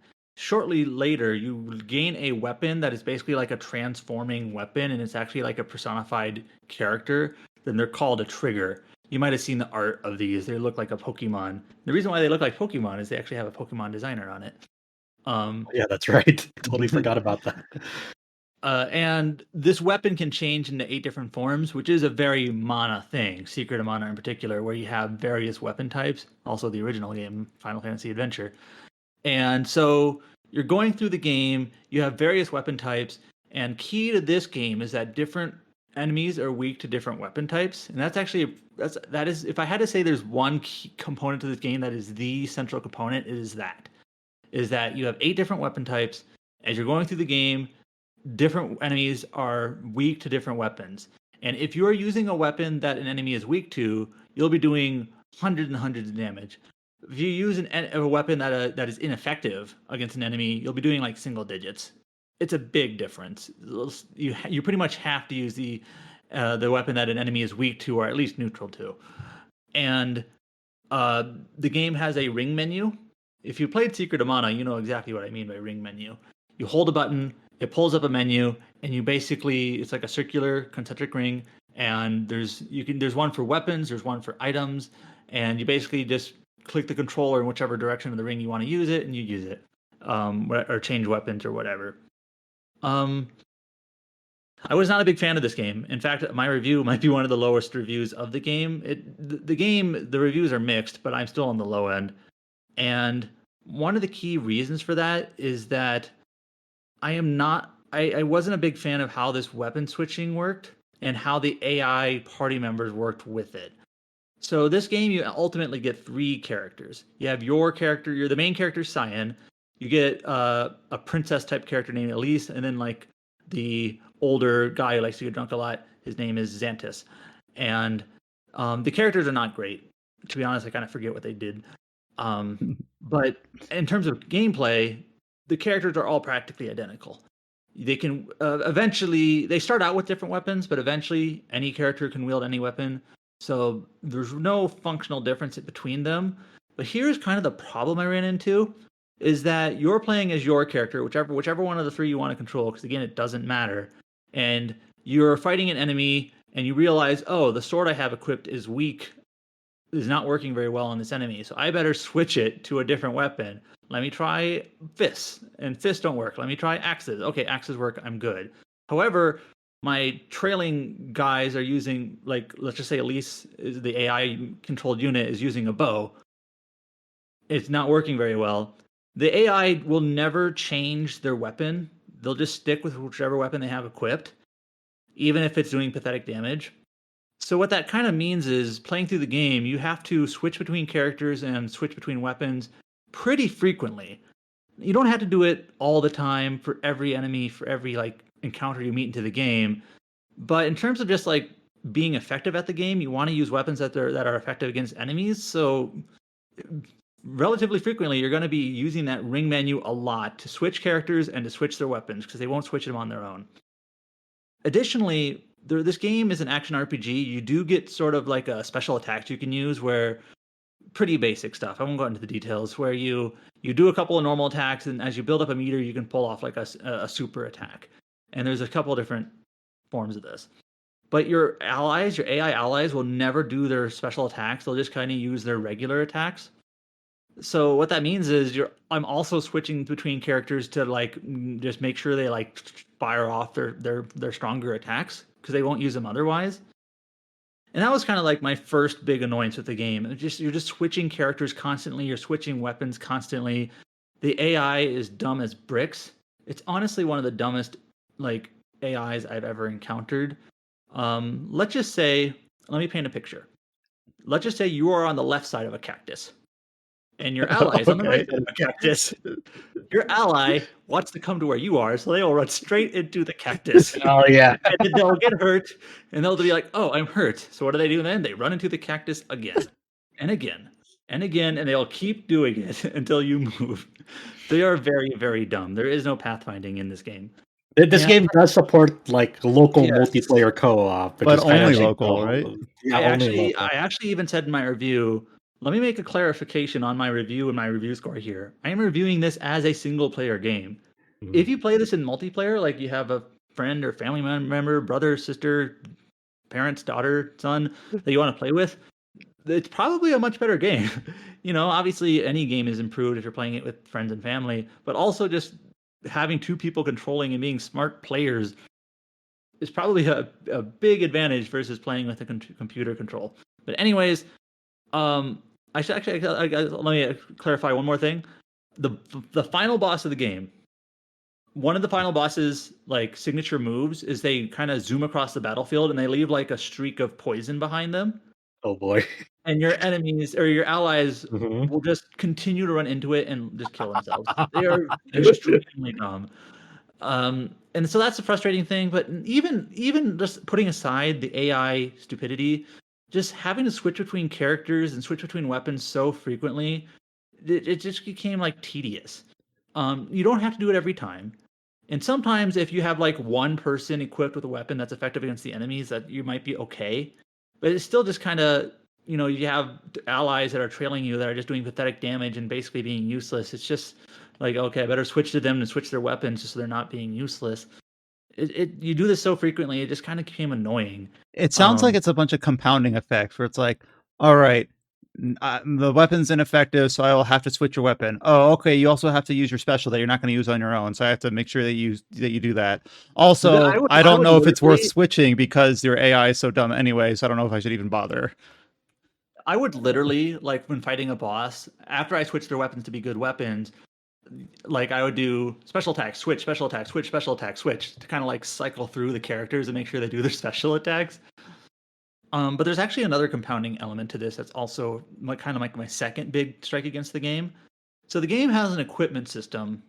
I'll call it a rune system. I think they're called mana type, but just to be easy, I'll call it runes. You don't equip runes on the characters, you equip them on the weapon. And you can equip 6 runes per weapon, 3 for attack or offensive abilities, 3 for defensive, like stats. And these do affect your stats, or sometimes your resistances to poison or whatever. And these are the only equipment in the game. And So if you want to think about it in totality, you can equip 6 runes onto 8 weapons onto 3 characters. I believe that's 144 slots to deal with. Now, you don't have to do all of them. In fact, you'd be dumb to do all of them. But even still, the fact that your runes are only set for a single weapon was a little bit frustrating. And the reason why is that runes, like to get the best runes possible, you need item drops. Like they're just like loot crafting items that you get from enemies or sometimes from quests. There's a lot of them. And you could put these enemy drops together at a workshop and you basically create strong runes. So let's just say you take some rare items and you make like an attack plus 30% rune. That's a pretty valuable rune. You're like, increasing your damage output by a third or, close to that. And you equip that onto your bow. But that means only your bow is powered up. So if you end up fighting an enemy that is weak, or I should say an enemy that bows are ineffective against, then it's kind of a waste. Like, oh, let me switch to my spear because that's what you're weak to, but my spear doesn't have that rune. It might have a weaker rune, but it just now my spear is just not as well equipped, so I have to use it because the enemy is weak to it. So I basically think, okay, there's 3 options here. Option 1 is that you can just deal with it. And okay, my bow is strong, my spear is not as strong because resources are finite and I can't equip them all optimally. You just can't. That's just literally economics. So just deal with it and like, okay, my bow is strong, my other weapons are not as strong. 2, you spend time grinding out items to like more evenly equip your weapons. So in case you run into that situation, you can have more weapons like powered up. That might be the fairest option, but it just requires more time like putting together runes and grinding for items and things like that. The third option is to do what I did. And when you switch weapons, you can actually switch runes in battle. So I would go into the menu, switch the weapon, and then I would take that attack plus 30% rune off my bow and onto my spear, which you can do in battle. And that like solves the problem of like, okay, now my spear is powered up, but it's just more menuing you have to do. To like, okay, I got to switch my weapon and I got to go into the rune menu and switch my rune. And basically the way I phrased it in my review is like, this is sort of like a lose situation. It's just tedious to deal with this. Now I understand that like you need some resistance from the game and it can't just give everything to you. But I just think these concepts, these mechanics don't jive well together where only certain weapons are effective against certain enemies and ineffective weapons do puny damage, and then that these runes are basically set per weapon.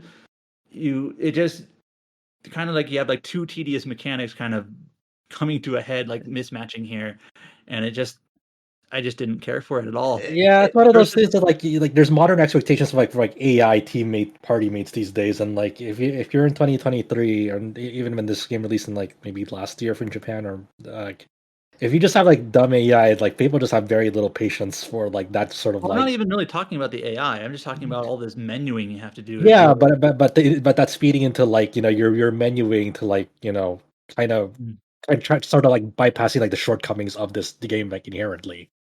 And so like laying that all out, as you go into an encounter with just random enemies in the game or maybe a side quest boss or whatever, you'll be switching characters semi-frequently because, again, they don't do their special attacks on their own. You might need to switch their weapons or whatnot to make them actually do something.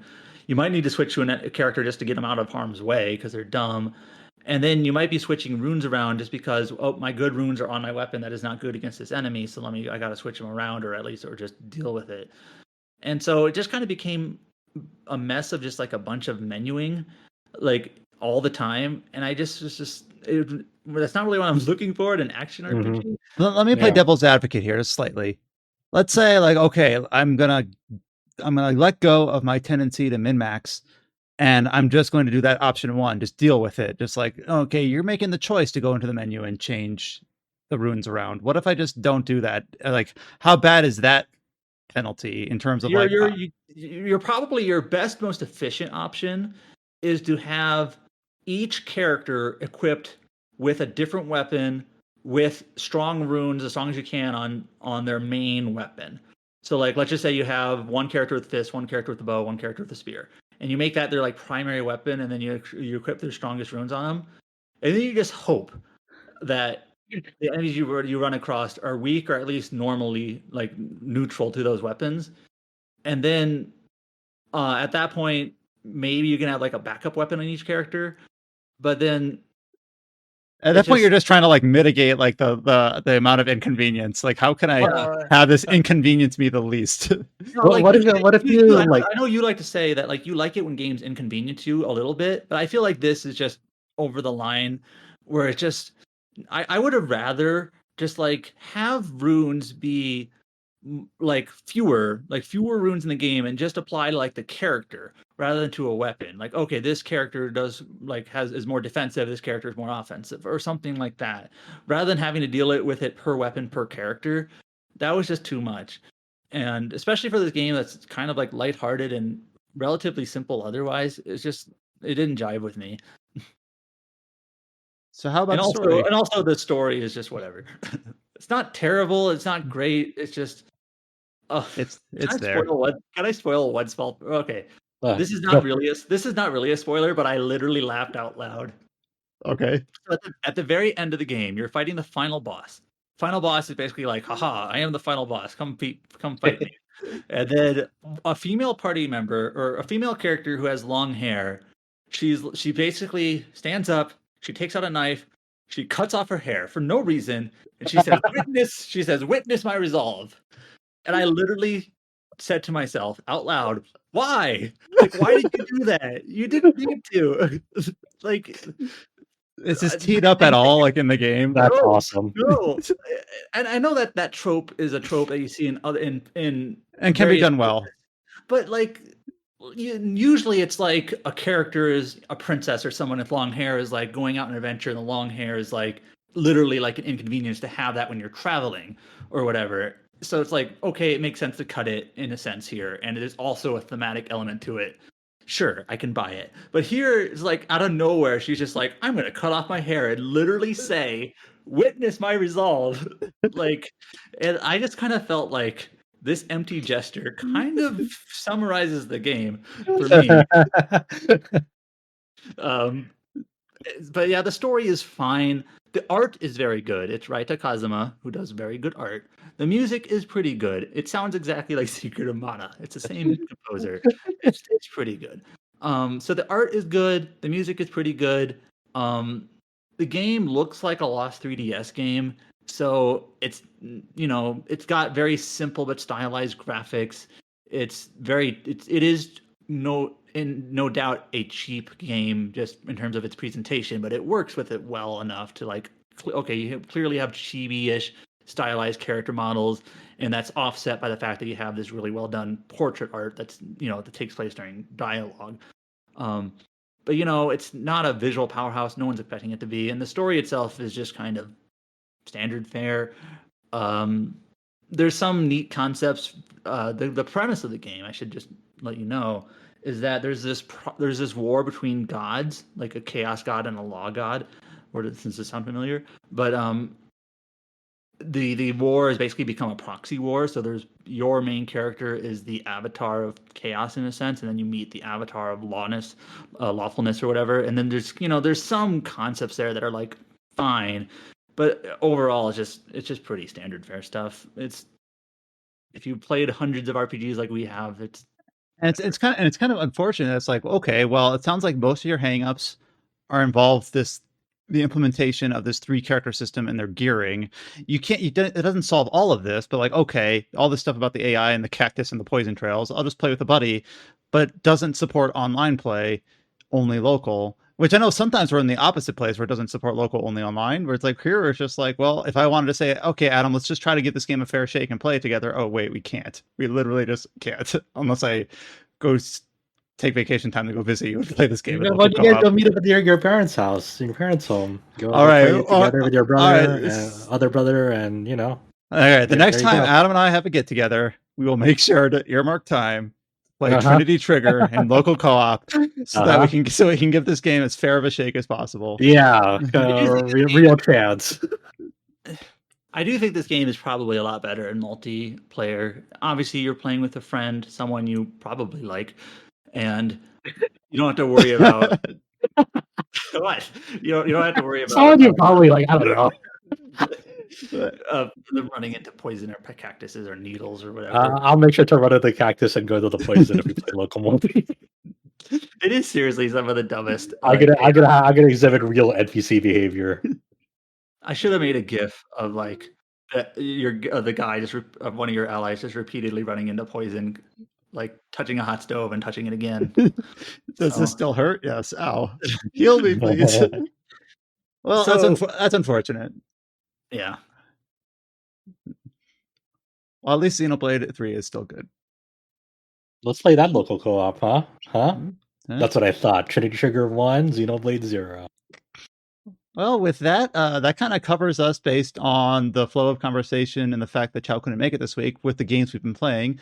Obviously, we do have Honkai Star Rail kind of on our radar, and I know Chow's been enjoying it a lot. So hopefully we'll get a chance to get him and James, and if anyone else on staff is free and able to talk about it, we'll get some people to talk about their impressions of that game so far. Because like I stated, from a distance, it seems like word of mouth has been quite good. So I'm eager to hear some firsthand impressions on that game. So hopefully next week, if we can get the right people in the room.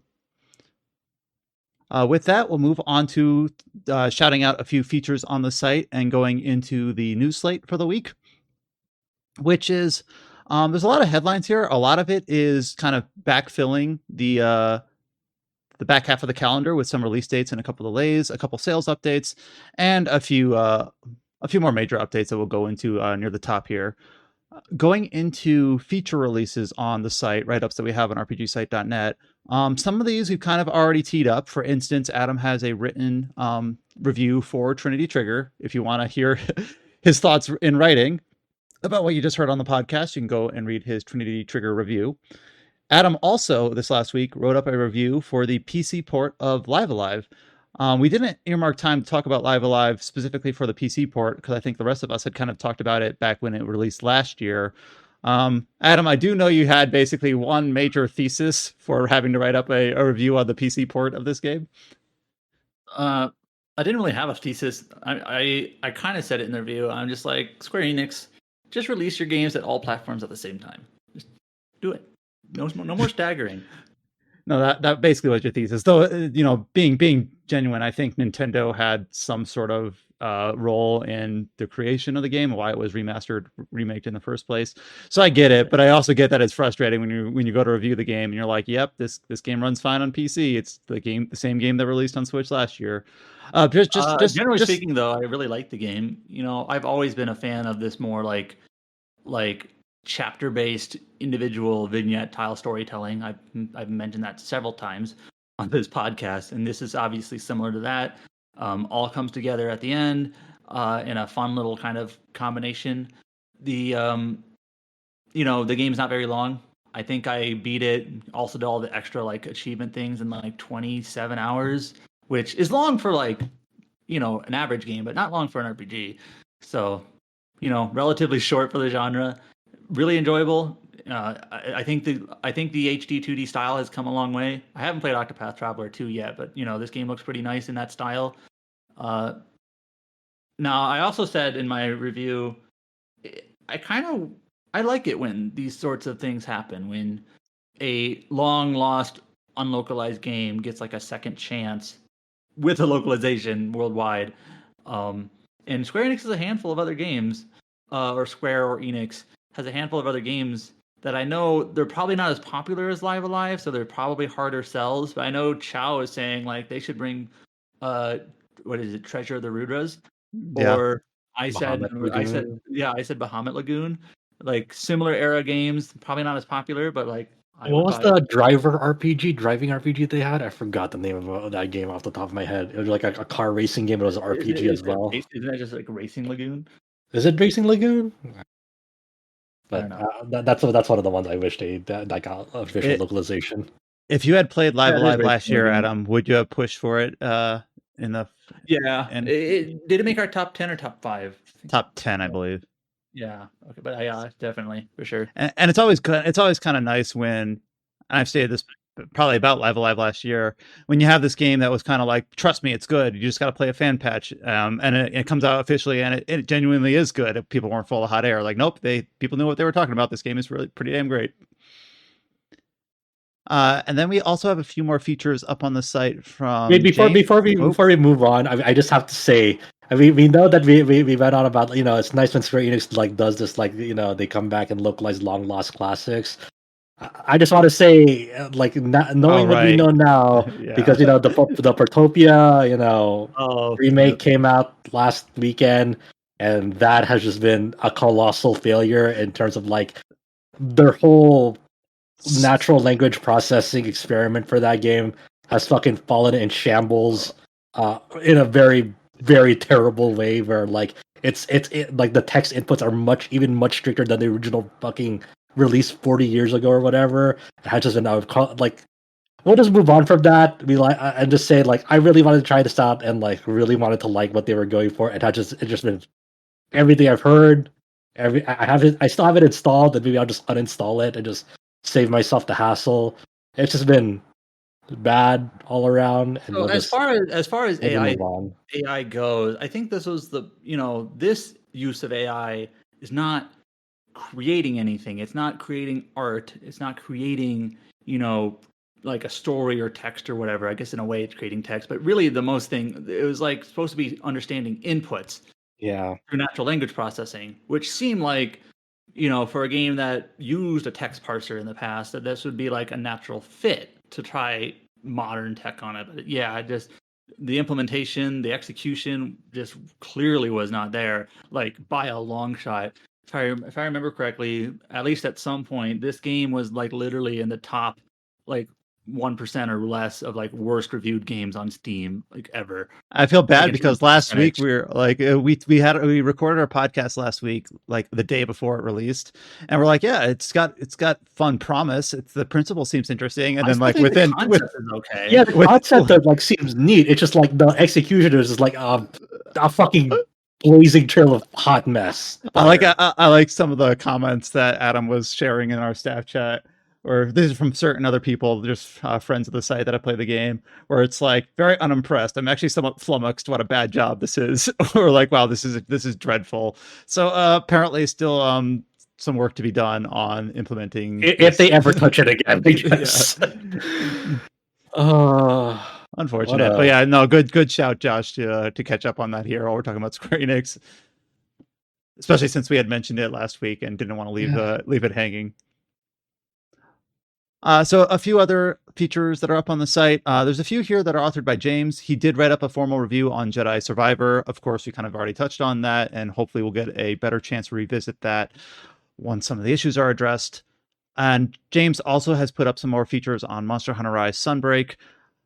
Basically, we've already talked about how they're going into the title updates 5 for the PC and Switch version of the game, and the recently released other consoles. We'll get to there over the next couple months.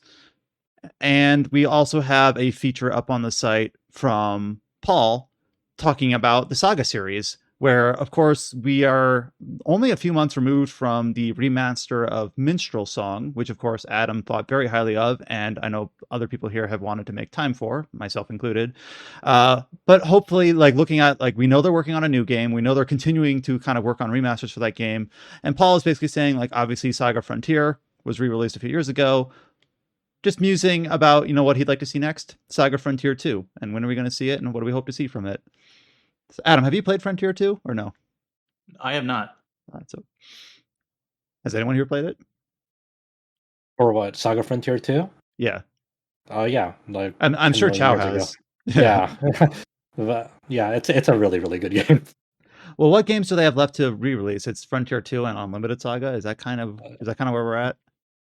For the Saga series, yeah. I mean, you're not counting like the Imperial Saga browser game or anything. Like, I mean, last we knew, Kawazu and what's his name? The other Saga producer, Ichikawa.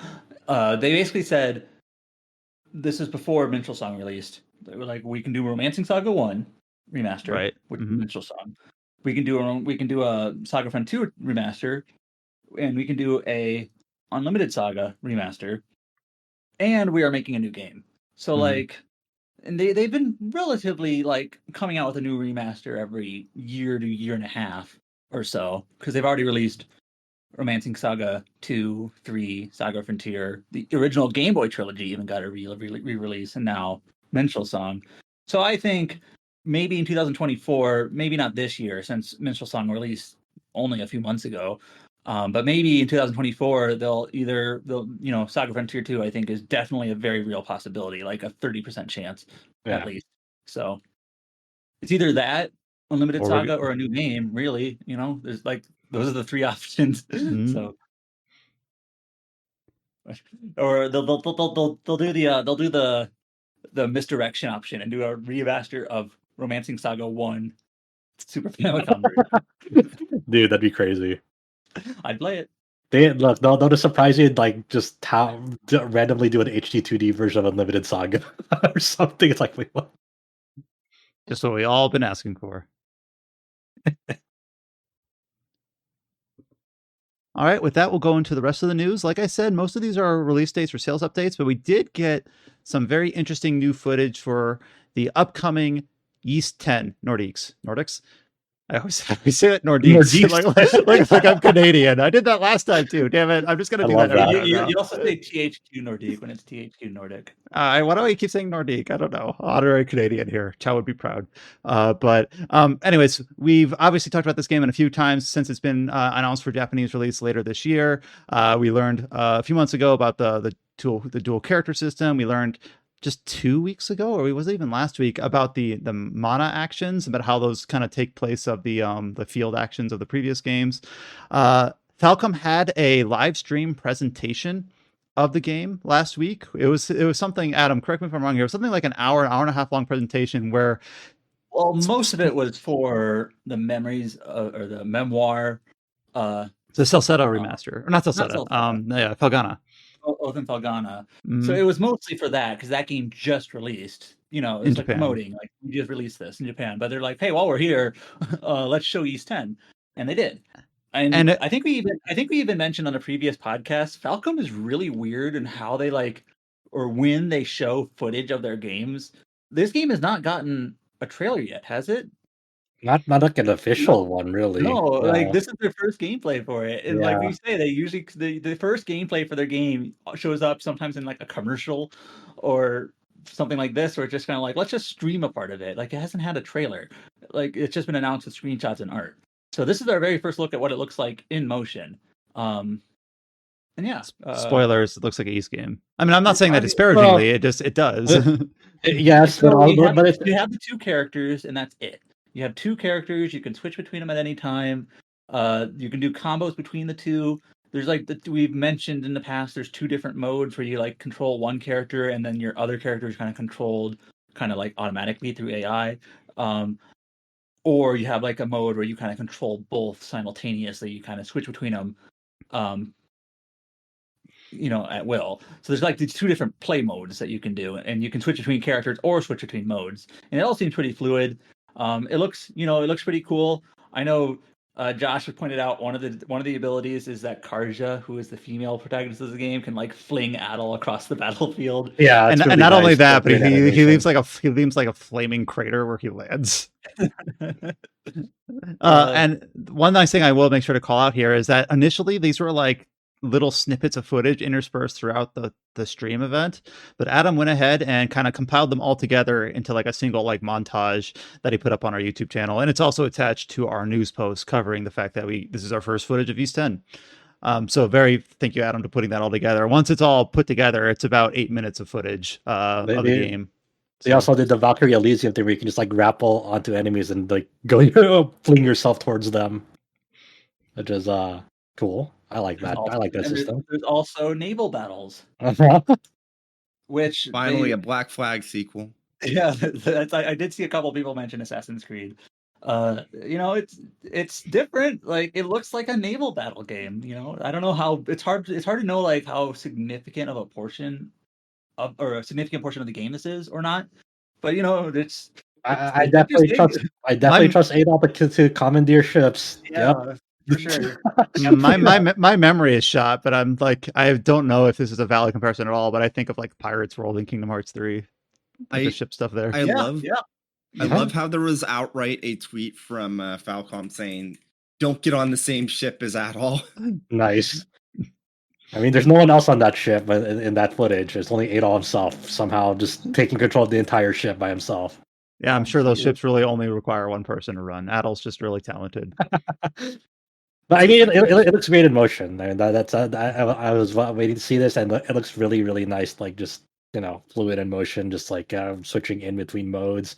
That like all the goofy like modes of getting on the surfboard to run over enemies and like grinding at certain points. It's just like it's a nice shakeup for the series that I kind of been waiting for. I'm really interested to get my hands on it whenever that happens. But it looks great. It looks promising. So again, thank you, Adam, for smushing all of the different gameplay snips together. Al also talks, I think. Let me check. You can at least select the dialogue options. So. Oh yeah. That's that's right. So neat. We also have an announcement here. This is something that I kind of wish Chad was here to talk about, but maybe Josh has an opinion on this. Cygames, the publisher and studio behind Grand Blue Fantasy and, of course, Relink and Versus. And Uma Musume has formally announced the establishment of Cygames America and Cygames Europe. So formal overseas branches to publish and market their titles. Yeah, I mean, obviously this is kind of it kind of answers the issue of like, oh, who's publishing Grand Blue Fantasy Relink in the West? It's like, oh, okay, Cygames will just do it themselves. It's not like how the Grand Blue Fantasy Versus they relied on Xseed and Marvelous to do that, and there's a whole kerfuffle behind that way back when. But now, hey, they're establishing these branches in America and Europe. So that'll be I assume all in house. We don't know what else they're gonna do besides I assume that project. But now that they haven't, now Cygames has like an official foothold and branch, in these Western territories. So hopefully, if they ever decide to do like Uma Musume in the West, I assume it'll be under this. There's a lot of people coping. They're like, oh, maybe they'll restart Princess Connect Redive with this. It's just like it's not. I saw a handful of people, actually a good chunk of people, hoping for a Dragalia Lost too. I don't know. Yeah, I mean, wait, what?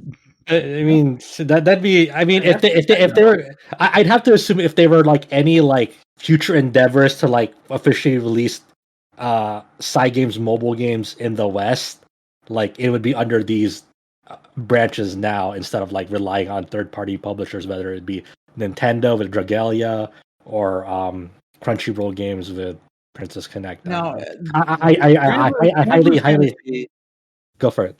Grand Blue Fantasy, the mobile game, is officially localized in English, but not officially like available in the West, right? It's kind of a weird.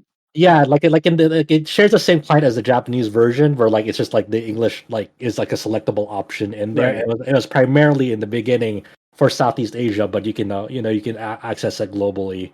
There's not like you don't have to go through any VPN or anything to go through it. And maybe it's more accurate to say it's not localized in English. It's just available in English, but not localized. Yeah, it's not like distributed in the West officially, but because you can just like access it through like an internet browser. But like it's also one of those weird things where like, especially at this point in time specifically, where like a lot of people relied on Twitter linking their accounts through Grand Blue Fantasy to like access their current account, but now they're taking that out due to all the API changes to Twitter. So now they have to go through another like I think like a MobaGay account or something like that. Rest in peace, live tweets for PlayStation Vita. Yeah, and also like there's also like some like fundamental things about Grand Blue Fantasy that like they have to change up now because of the Twitter API changes. Like people can no longer like recharge their stamina through tweeting. Like that's like a feature in the game where like like mobile games usually have like a stamina system where you want to access a stage or like do certain. I see people saying I need backup picture of that. So that's a separate thing that had like traditionally no raid Grand finder Blue. So you tweet out with your code to join someone's fight for bosses. Yeah, so that's the funny thing. Like Grand Fantasy, there's like certain raids that you can do, and like you can like if it's tough or like you want your friends or like other mutuals to like join in with you to like fight that boss, you can tweet out like a code through Twitter to like here's like the specific ID of the fight that I'm in. Please join in, and then you can just input that ID through into your game, and then people would be able to access you that way. So it's funny because people have been wanting like an in-game raid finder for years, literal years, and Cygames just never put in. But as soon as that raid finder feature went down for Twitter, as soon as that went down, they all of a sudden had like a beta feature now for the in-game raid finder feature now in the game at long last. So wow, that's crazy. Really weird that like how that happened. So getting the kind of veering off topic there, but yeah, that's. But I highly doubt they would like officially release Granblue Fantasy from the start through under Cygames American Cygames Europe. It's way too far out.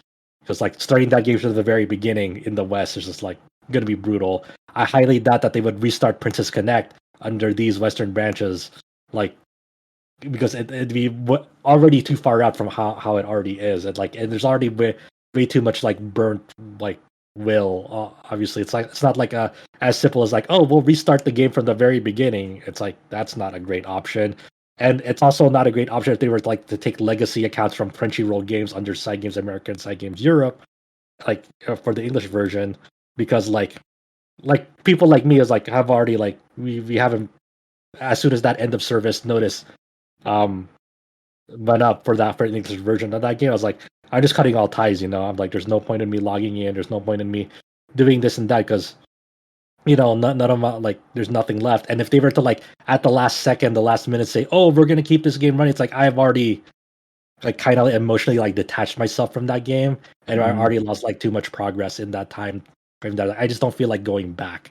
Like if you told me, hey, and there's not an uncommon thing, there are certain like mobile games that like have switched providers in the lifetime of their game, very saying like, hey, we're winding down operations for this game under this service provider and switching to a new one. Like that, those things happen like in mobile games. Like a very easy example is like the Danmachi mobile game went from Crunchyroll games back into the actual developers games. Like they actually like had a graceful transition where like Crunchyroll games is no longer handling that game. It's going back to the original the developers. I think some older MMOs are like that as well, like Lord of the Rings Online. I know it's changed hands. Yeah, and all your accounts are still intact.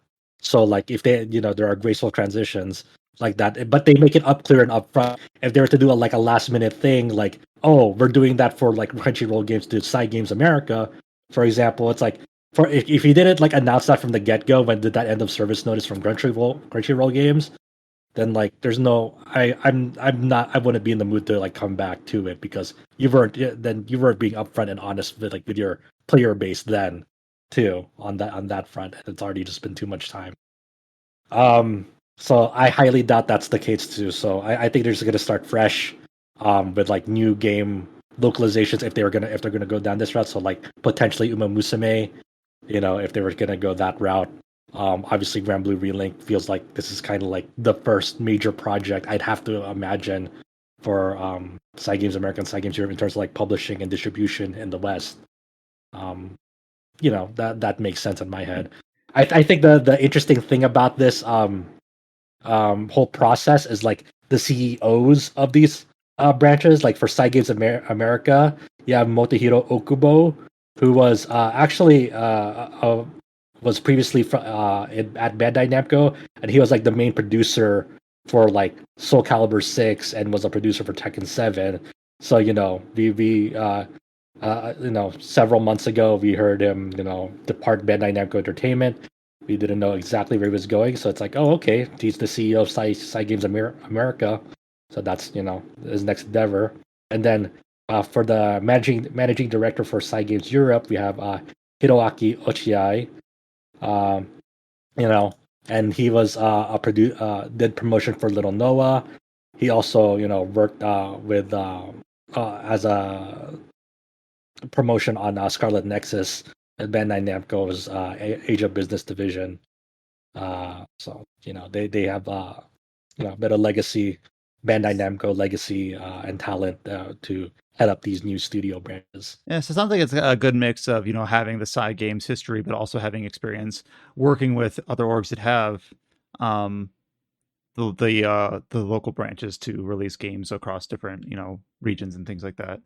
I saw some people like responding to the news like this is unnecessary. Cygames doesn't need that, but it's like people don't understand what Western branches do. Yeah, Adam, what would a branch like this potentially do? Okay, so first of all, any sort of support for the games, like customer support, services, accounts, they would probably handle all of that. If games like Relink are getting retail releases, they have to handle like distribution and like getting it to retail stores and online warehouses and everything related to that. PR in terms of dealing with media, review codes, like promotional like trailers, promotional periods, ads on websites, possibly even on TV. I can see a Grand Blue Relink ad on TV. Feedback, anything involving like market data or market reception, data analysis in terms of those sorts of things. Localization, obviously, freelancers or whatnot, voiceover production for English and any other language they want to do. So sounds like a lot. Yeah, the platform holders, like in terms of ratings boards. Mm-hmm. So. All right, that sounds like it could probably be useful to have that like centralized under an org specified for it. But yeah, we'll see. I'm with Josh that I think that Relink will be the first time we see it in like a game's credits, but we'll see. Maybe it'll be Uma Musume.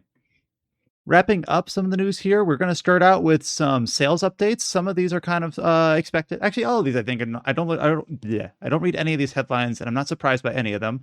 This first one was a little bit surprised by the Mega Man one in terms of the speed. Oh, I actually didn't write down the Mega Man one here. What is the Mega Man one? Okay, well, this one does have a caveat. So okay. The Mega Man collection released 2 weeks ago. Right. It's like all the different Battle Network games, and it surpassed 1 million. Yeah, that is pretty fast. That seems good. Now, the thing is that I believe it is combining sales. So if someone bought digital copies of Volume 1 and Volume 2, that counts as 2. Well, we've seen that. Like, yeah, so it's a small caveat, but a caveat nonetheless.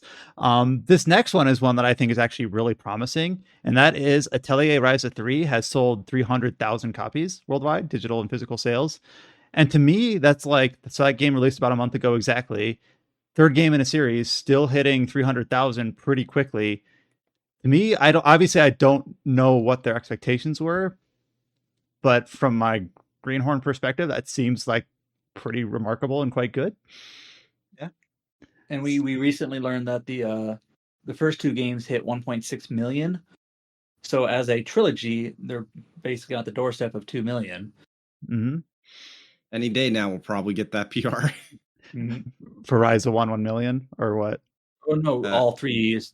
We don't know the full breakdown, I think, but basically right before Ryza 3 release, they said the combined sales of 1 and 2 were 1.6 million. Yeah, and I did say at the time that I wouldn't be shocked if Ryza 1 is like over 900,000. Like it'll reach 1 million eventually. So Ryza 1's near 1 million, and the series is near 2 million. Yeah. So we'll get one or both of those imminently, which is good. Like the series obviously has, it wasn't, well, it's all under the same character, which is driving a lot of that in terms of it just really well received, that specific trilogy. But it seems like an inflection point for the series. Now, more people are aware of the Atelier series, and hopefully we'll see that sort of momentum latch out to whatever follows from Ryza 3. I guess that'd be the Marie remake, huh? Here's another. They can't have high expectations for that. They know that people see like, oh, it's a remake of the first game in the chibi style. It's going to be a much more narrow audience, I think. That's a fair point. Here's one that is also kind of interesting because of its Game Pass numbers that we can kind of glean from this. Wolong Fallen Dynasty, of course, released a couple months ago. It has surpassed 1 million units sold and 3.8 million players.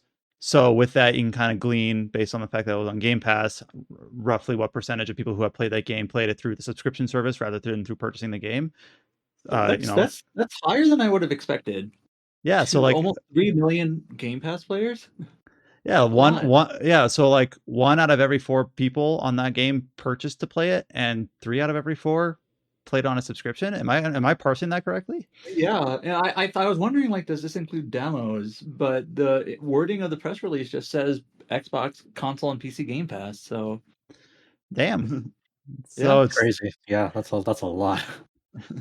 So yeah, 1 out of every 4 people who played Wolong played it not in a subscription service. I really wonder like what the metrics are like behind the scenes of like time played, like the average time played. Yeah, that's the thing. Like 3.8 million players. Well, how many of those people played it one session and then never booted it again? So, but of course they're not going to reveal any of that information unless it's flattering. Yeah. But still, the numbers, regardless, even if you factor in that some of those 3.8 million are booted it up once or simply just downloaded it, still a higher number than I would have expected. But it doesn't, just from my vantage point, it doesn't seem like it's going to be as successful as Neo, both in terms of critical and commercial reception. Like this game, seems like there's just a bit more mixed response to it overall. Mm-hmm. Yeah, I feel like this game's already like coming and going in that process. It seems like it's not going to be as which is they tried something new, and it's an era, a type of we don't usually get that many types of games like this in that era, so it was kind of nice to visit it. So. And I don't think I didn't like it as much as Neo 2, but I still enjoyed it a lot. Like there are levels to this thing. It's not it's Neo 2 or it's bad. So I enjoyed my time with it, and I encourage anyone who's enjoyed any Souls-like game with an action slant to play it. Though I will caveat, I have not played Sekiro, so maybe if you played Sekiro, your thoughts on this game are not as good. But I enjoyed it a fair bit, and it's not too long. So I think it's a game you would really like, Adam. I downloaded it. I haven't played it fully yet. You're one of those 3.8. Oh no, you didn't boot it up yet. No, I bought it from Steam, so I'm in. Okay, you're in the you're a true fan. I'm one of a million. True fan here. And then here's one that is kind of not a surprise to anyone. NieR Automata still continues to sell very well and be a high watermark for that series and a big success story for Square Enix and for Yoko Taro and Platinum Games. NieR Automata has sold. Almost an understatement. Yeah. Okay. I don't want to undersell that. They've been chasing this sort of success with other projects and had not come close. Anyways, the lead is that it sold 7.5 million. 7.5 million. I want to make sure I just get that number out. It's reached another milestone. I think NieR as a series itself is definitely much fucking bigger now.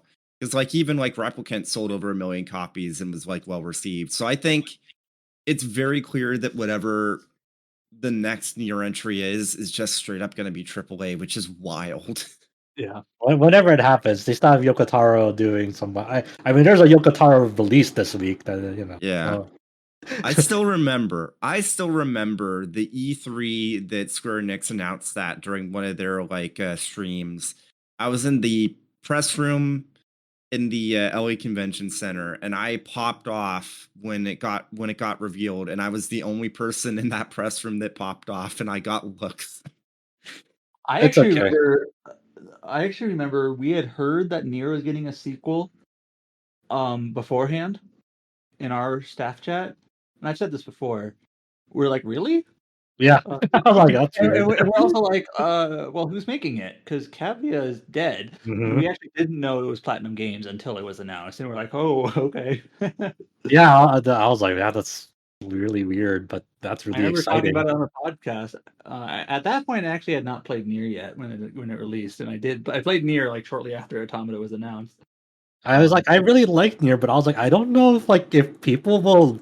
I was like, I have no idea how this is gonna go with people because I just assume it's no one's gonna care. It's fucking NieR. I like NieR, but I like things no one cares about. And then here we are. What the fuck? That's really weird. Oh yeah, for people who don't know, the Yoko Taro game that released this week was a mobile game for Sega, 404 game reset. That's only in Japan. Where consoles become anime girls. No, the game IPs, Heka game IPs become IPs, not anime consoles. girls. Okay. Virtual Fighter and Column. Okay. The Virtual Cop. Yeah.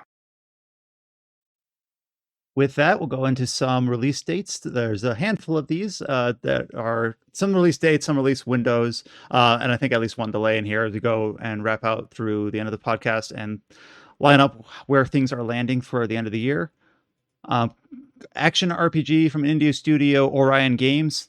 Their title Arto will be launching on May 1st for PC. This game has a kind of a almost strange and almost depressing release cadence. It was going to release in last December, and then their publisher dropped them, and then they ran a Kickstarter campaign, and then it failed. Yeah. And then they're picked up by Freedom Games, and Freedom Games is a pretty significant indie publisher. They do a lot. So basically, however they convinced Freedom Games to pick up publishing duties, that saved them. Like, okay, now we can actually release this.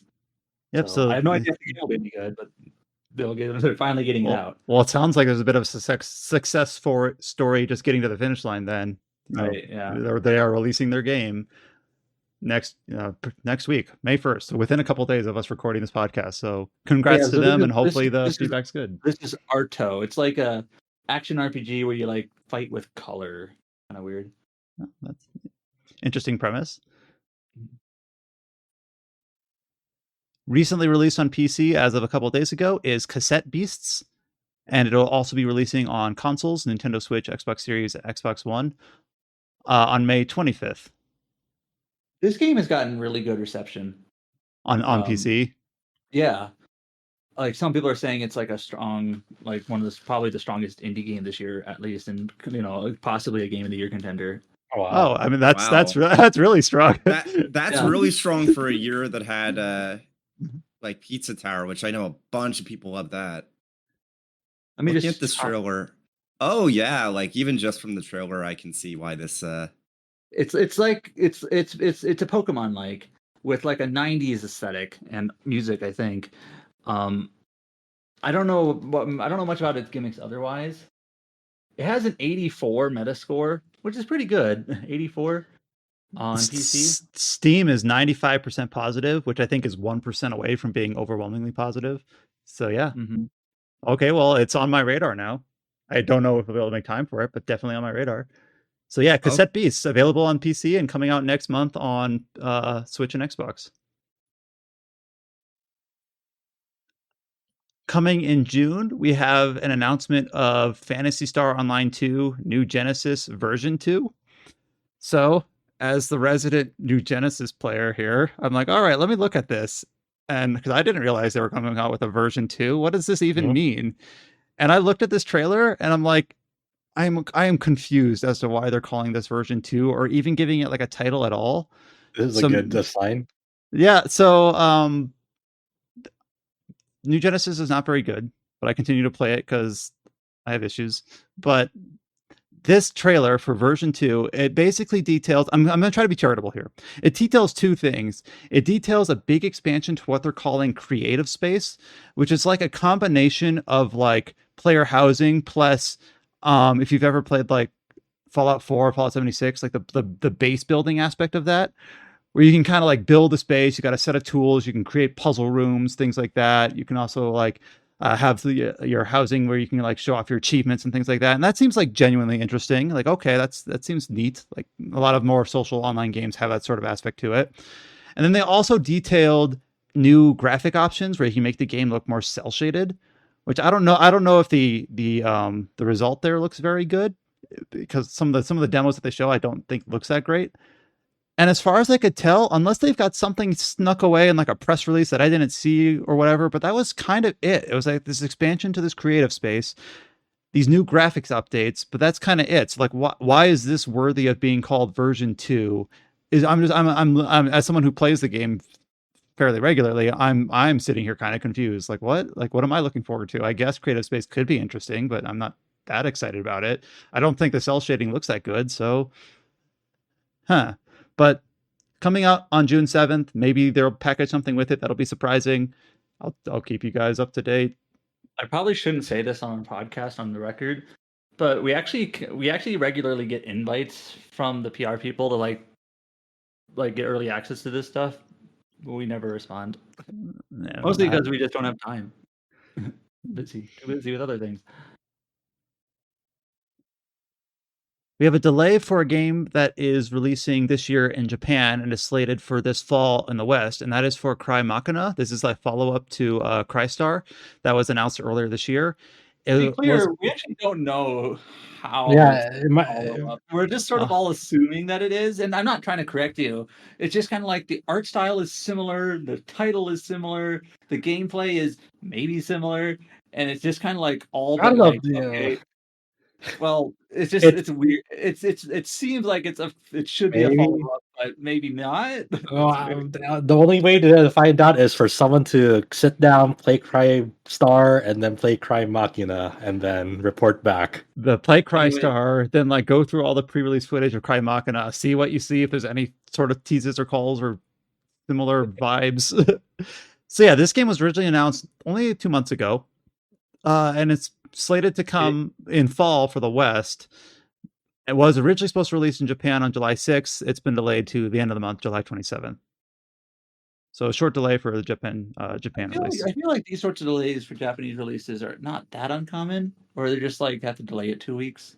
Mm-hmm. I feel like we see that fairly frequently with like Furyu or Idea Factory or whatever. I don't know. We have a game exiting from early access later in the year, in Q3 of 2023. Achilles Legends Untold, which released on Steam early access last summer, will be releasing for version 1.0 on PC, and then also releasing for PlayStation and Xbox consoles.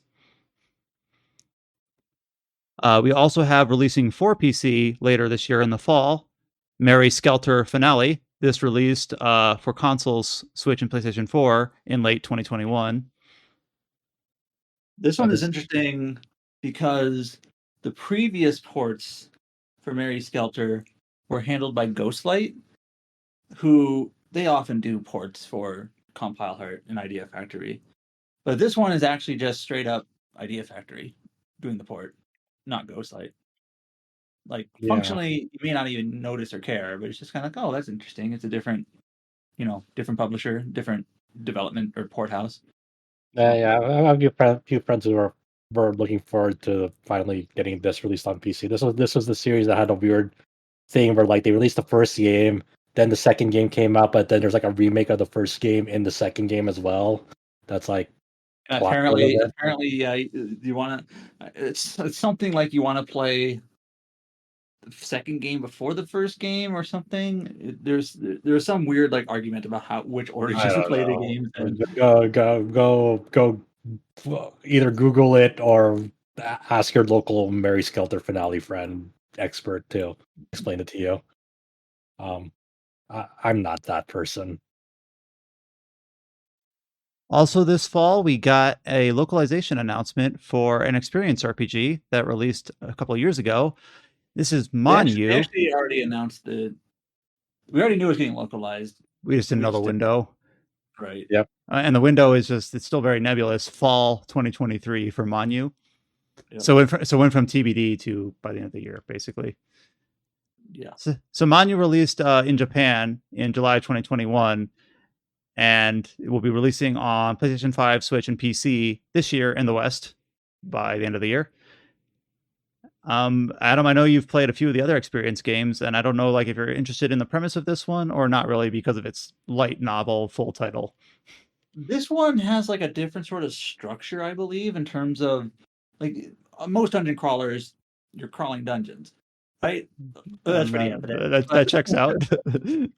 But this one, there's some sort of like level by level structure where there's like a challenge mode sort of deal. Where you have to like do it within like a certain amount of turns or something. I need to look up what it was again. It's been a while since the Japanese release. But it seems like the structure is somehow a little different. So, but it sounds like you have some passing interest then, depending on how you feel about. I'll probably play it. Okay. And I feel like I'm obligated to state this just because it feels like it's kind of part of their marketing. So maybe I'm playing right into their hands. But the full title of this game is Mon-Yu, defeat monsters and gain strong weapons and armor. You may be defeated, but don't give up. Become stronger. I believe there will be a day when the hero defeats the Devil King. So there you go. Is this the longest title an English game has had officially? Officially, yes. I was going to say there was that one photography game. Yeah, but that was Japanese, and translated, but that never came over. That's why I said official English. I looked it up. What makes this game a little different from most dungeon crawlers is there's like a score system where you get after each floor you get scored based on how low your level is, how many times you died or not, and based on your score you'll get different items. So that'll be interesting to see. Like you have to not only just win, but you have to win convincingly to do better, I guess. So now does that mean it's punishing you for winning out from the skin of your teeth? I don't know. It seems interesting on its face, but we'll see how it's executed. Because we've seen that sometimes the execution matters, even if the idea is sound. Yep. Here's something that's just kind of a port that I think we expected because it's already been announced for the first game in the series, but the Caligula Effect 2 will be releasing on PlayStation 5 by the end of the year in 2023. We already knew that Caligula Effect Overdose was set to release for PlayStation 5 in May. So those two games will be available on the PS5 before the end of the year. And then the last headline I have here is that Shiravune has announced that they will be releasing 3 Dungeon Travelers titles officially in English on PC later this year, with the note being that these will not be releasing on Steam. They'll be releasing through a service that I hadn't heard of previously called Joren. I will say 2 things. This is where you get air gaze. Yes, but it wasn't by choice on their end. They did submit Dungeon Travelers 2 to Steam, and I'll be blunt here. That game got an M rating, released physically on Vita. I can point at my copy on my shelf right now. I can hear you pointing. There is no I'm actually going to point out on the audio podcast. There is no good reason why Valve would not allow this game on Steam when the ESRB was like, yeah, this is fine. Sony was like, this is fine. It has a physical console release in North America and I believe Europe too. So it's like the fact that the reason that they're being forced to release it here is because Valve said, oh, we don't want this is God. Like I actually reached out to them before this announcement because we knew that some company had submitted Dungeon Travelers 2 to Steam and it had been banned. And I reached out to them at the time off the record and they said, yeah, this is us. We don't know when or if it'll be released on PC. Obviously they are releasing it now, but it's like, yeah, they tried. They tried. So yeah, I mean, people, at least people who've been waiting for the official English release for these games for the longest time now, really on PC, will finally get their wish in one way or another. I mean, Joren is the place to get your hentai games. That is a marketplace specifically for that. I don't know anything in Dungeon Travelers and 2 and 2-2. I know there are some definitely lewd artwork in there, but I don't know there's actually full on naughty scenes in it. I've never played these games. So yeah, again, I mean, I'm not gonna sit here and say that game is not kind of straddling that line because it is. But then but I hear there are decent dungeon crawlers for people who want them as well. Yeah, yeah. Can confirm that we could probably confirm that you do crawl the dungeons in these dungeon crawlers. But yeah, so this is a trio of games that are going to be released individually. Dungeon Travelers 2 Heart, 2 in Another World, Dungeon Travelers 2, The Royal Library and the Monster Seal, and Dungeon Travelers 2, which is a what if sequel, The Fallen Maidens and the Book of Beginnings. And only one of these had been officially localized in English prior by Atlas for the Vita in 2015, and then the other 2, this will be the first time officially in English. So that's, for those that enjoyed the English release of Dungeon Travelers 2, to be able to play the other games in the series officially in English, this has got to be a kind of a surprise that for a very small number of people, just in that niche window here, it's like this is kind of an exciting surprise. The fact that they're able to make this work, even if it means going around Steam because for whatever reason they're not allowed to release there or push for that, but haven't been able to get that to work out just yet for whatever reason. Yeah, and it seems like at least for Dungeon Travelers 2 and 2, like they'll be both priced at $20 each, so it's not like you're paying a full, retail price for them. Mm-hmm. And with that, we're reaching the 3-hour mark of our recording here, and we have reached the end of our headlines. So very cool that we were able to have such a lengthy discussion on Xenoblade Chronicles 3, the future redeemed DLC. Unfortunate that we had to punt a few of the other discussions of some of the other games into further down the road.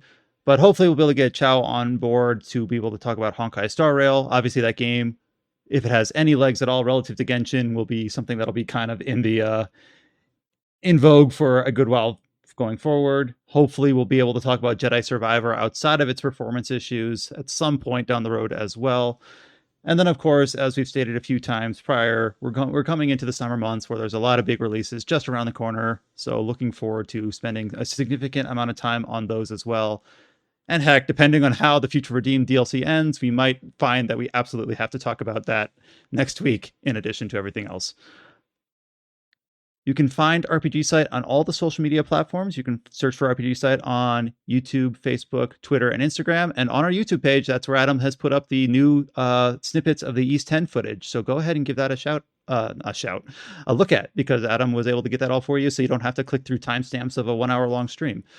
And then you can also find our Discord by hitting the link at the top of our homepage or going to discord.gg/RPG Site to join the discussion of our site followers. And we will be back next week with another edition of the Tetracast, hopefully with a full crew, but we'll keep you in touch. Until you hear from us next time, stay safe and take care, and we will talk to you all later.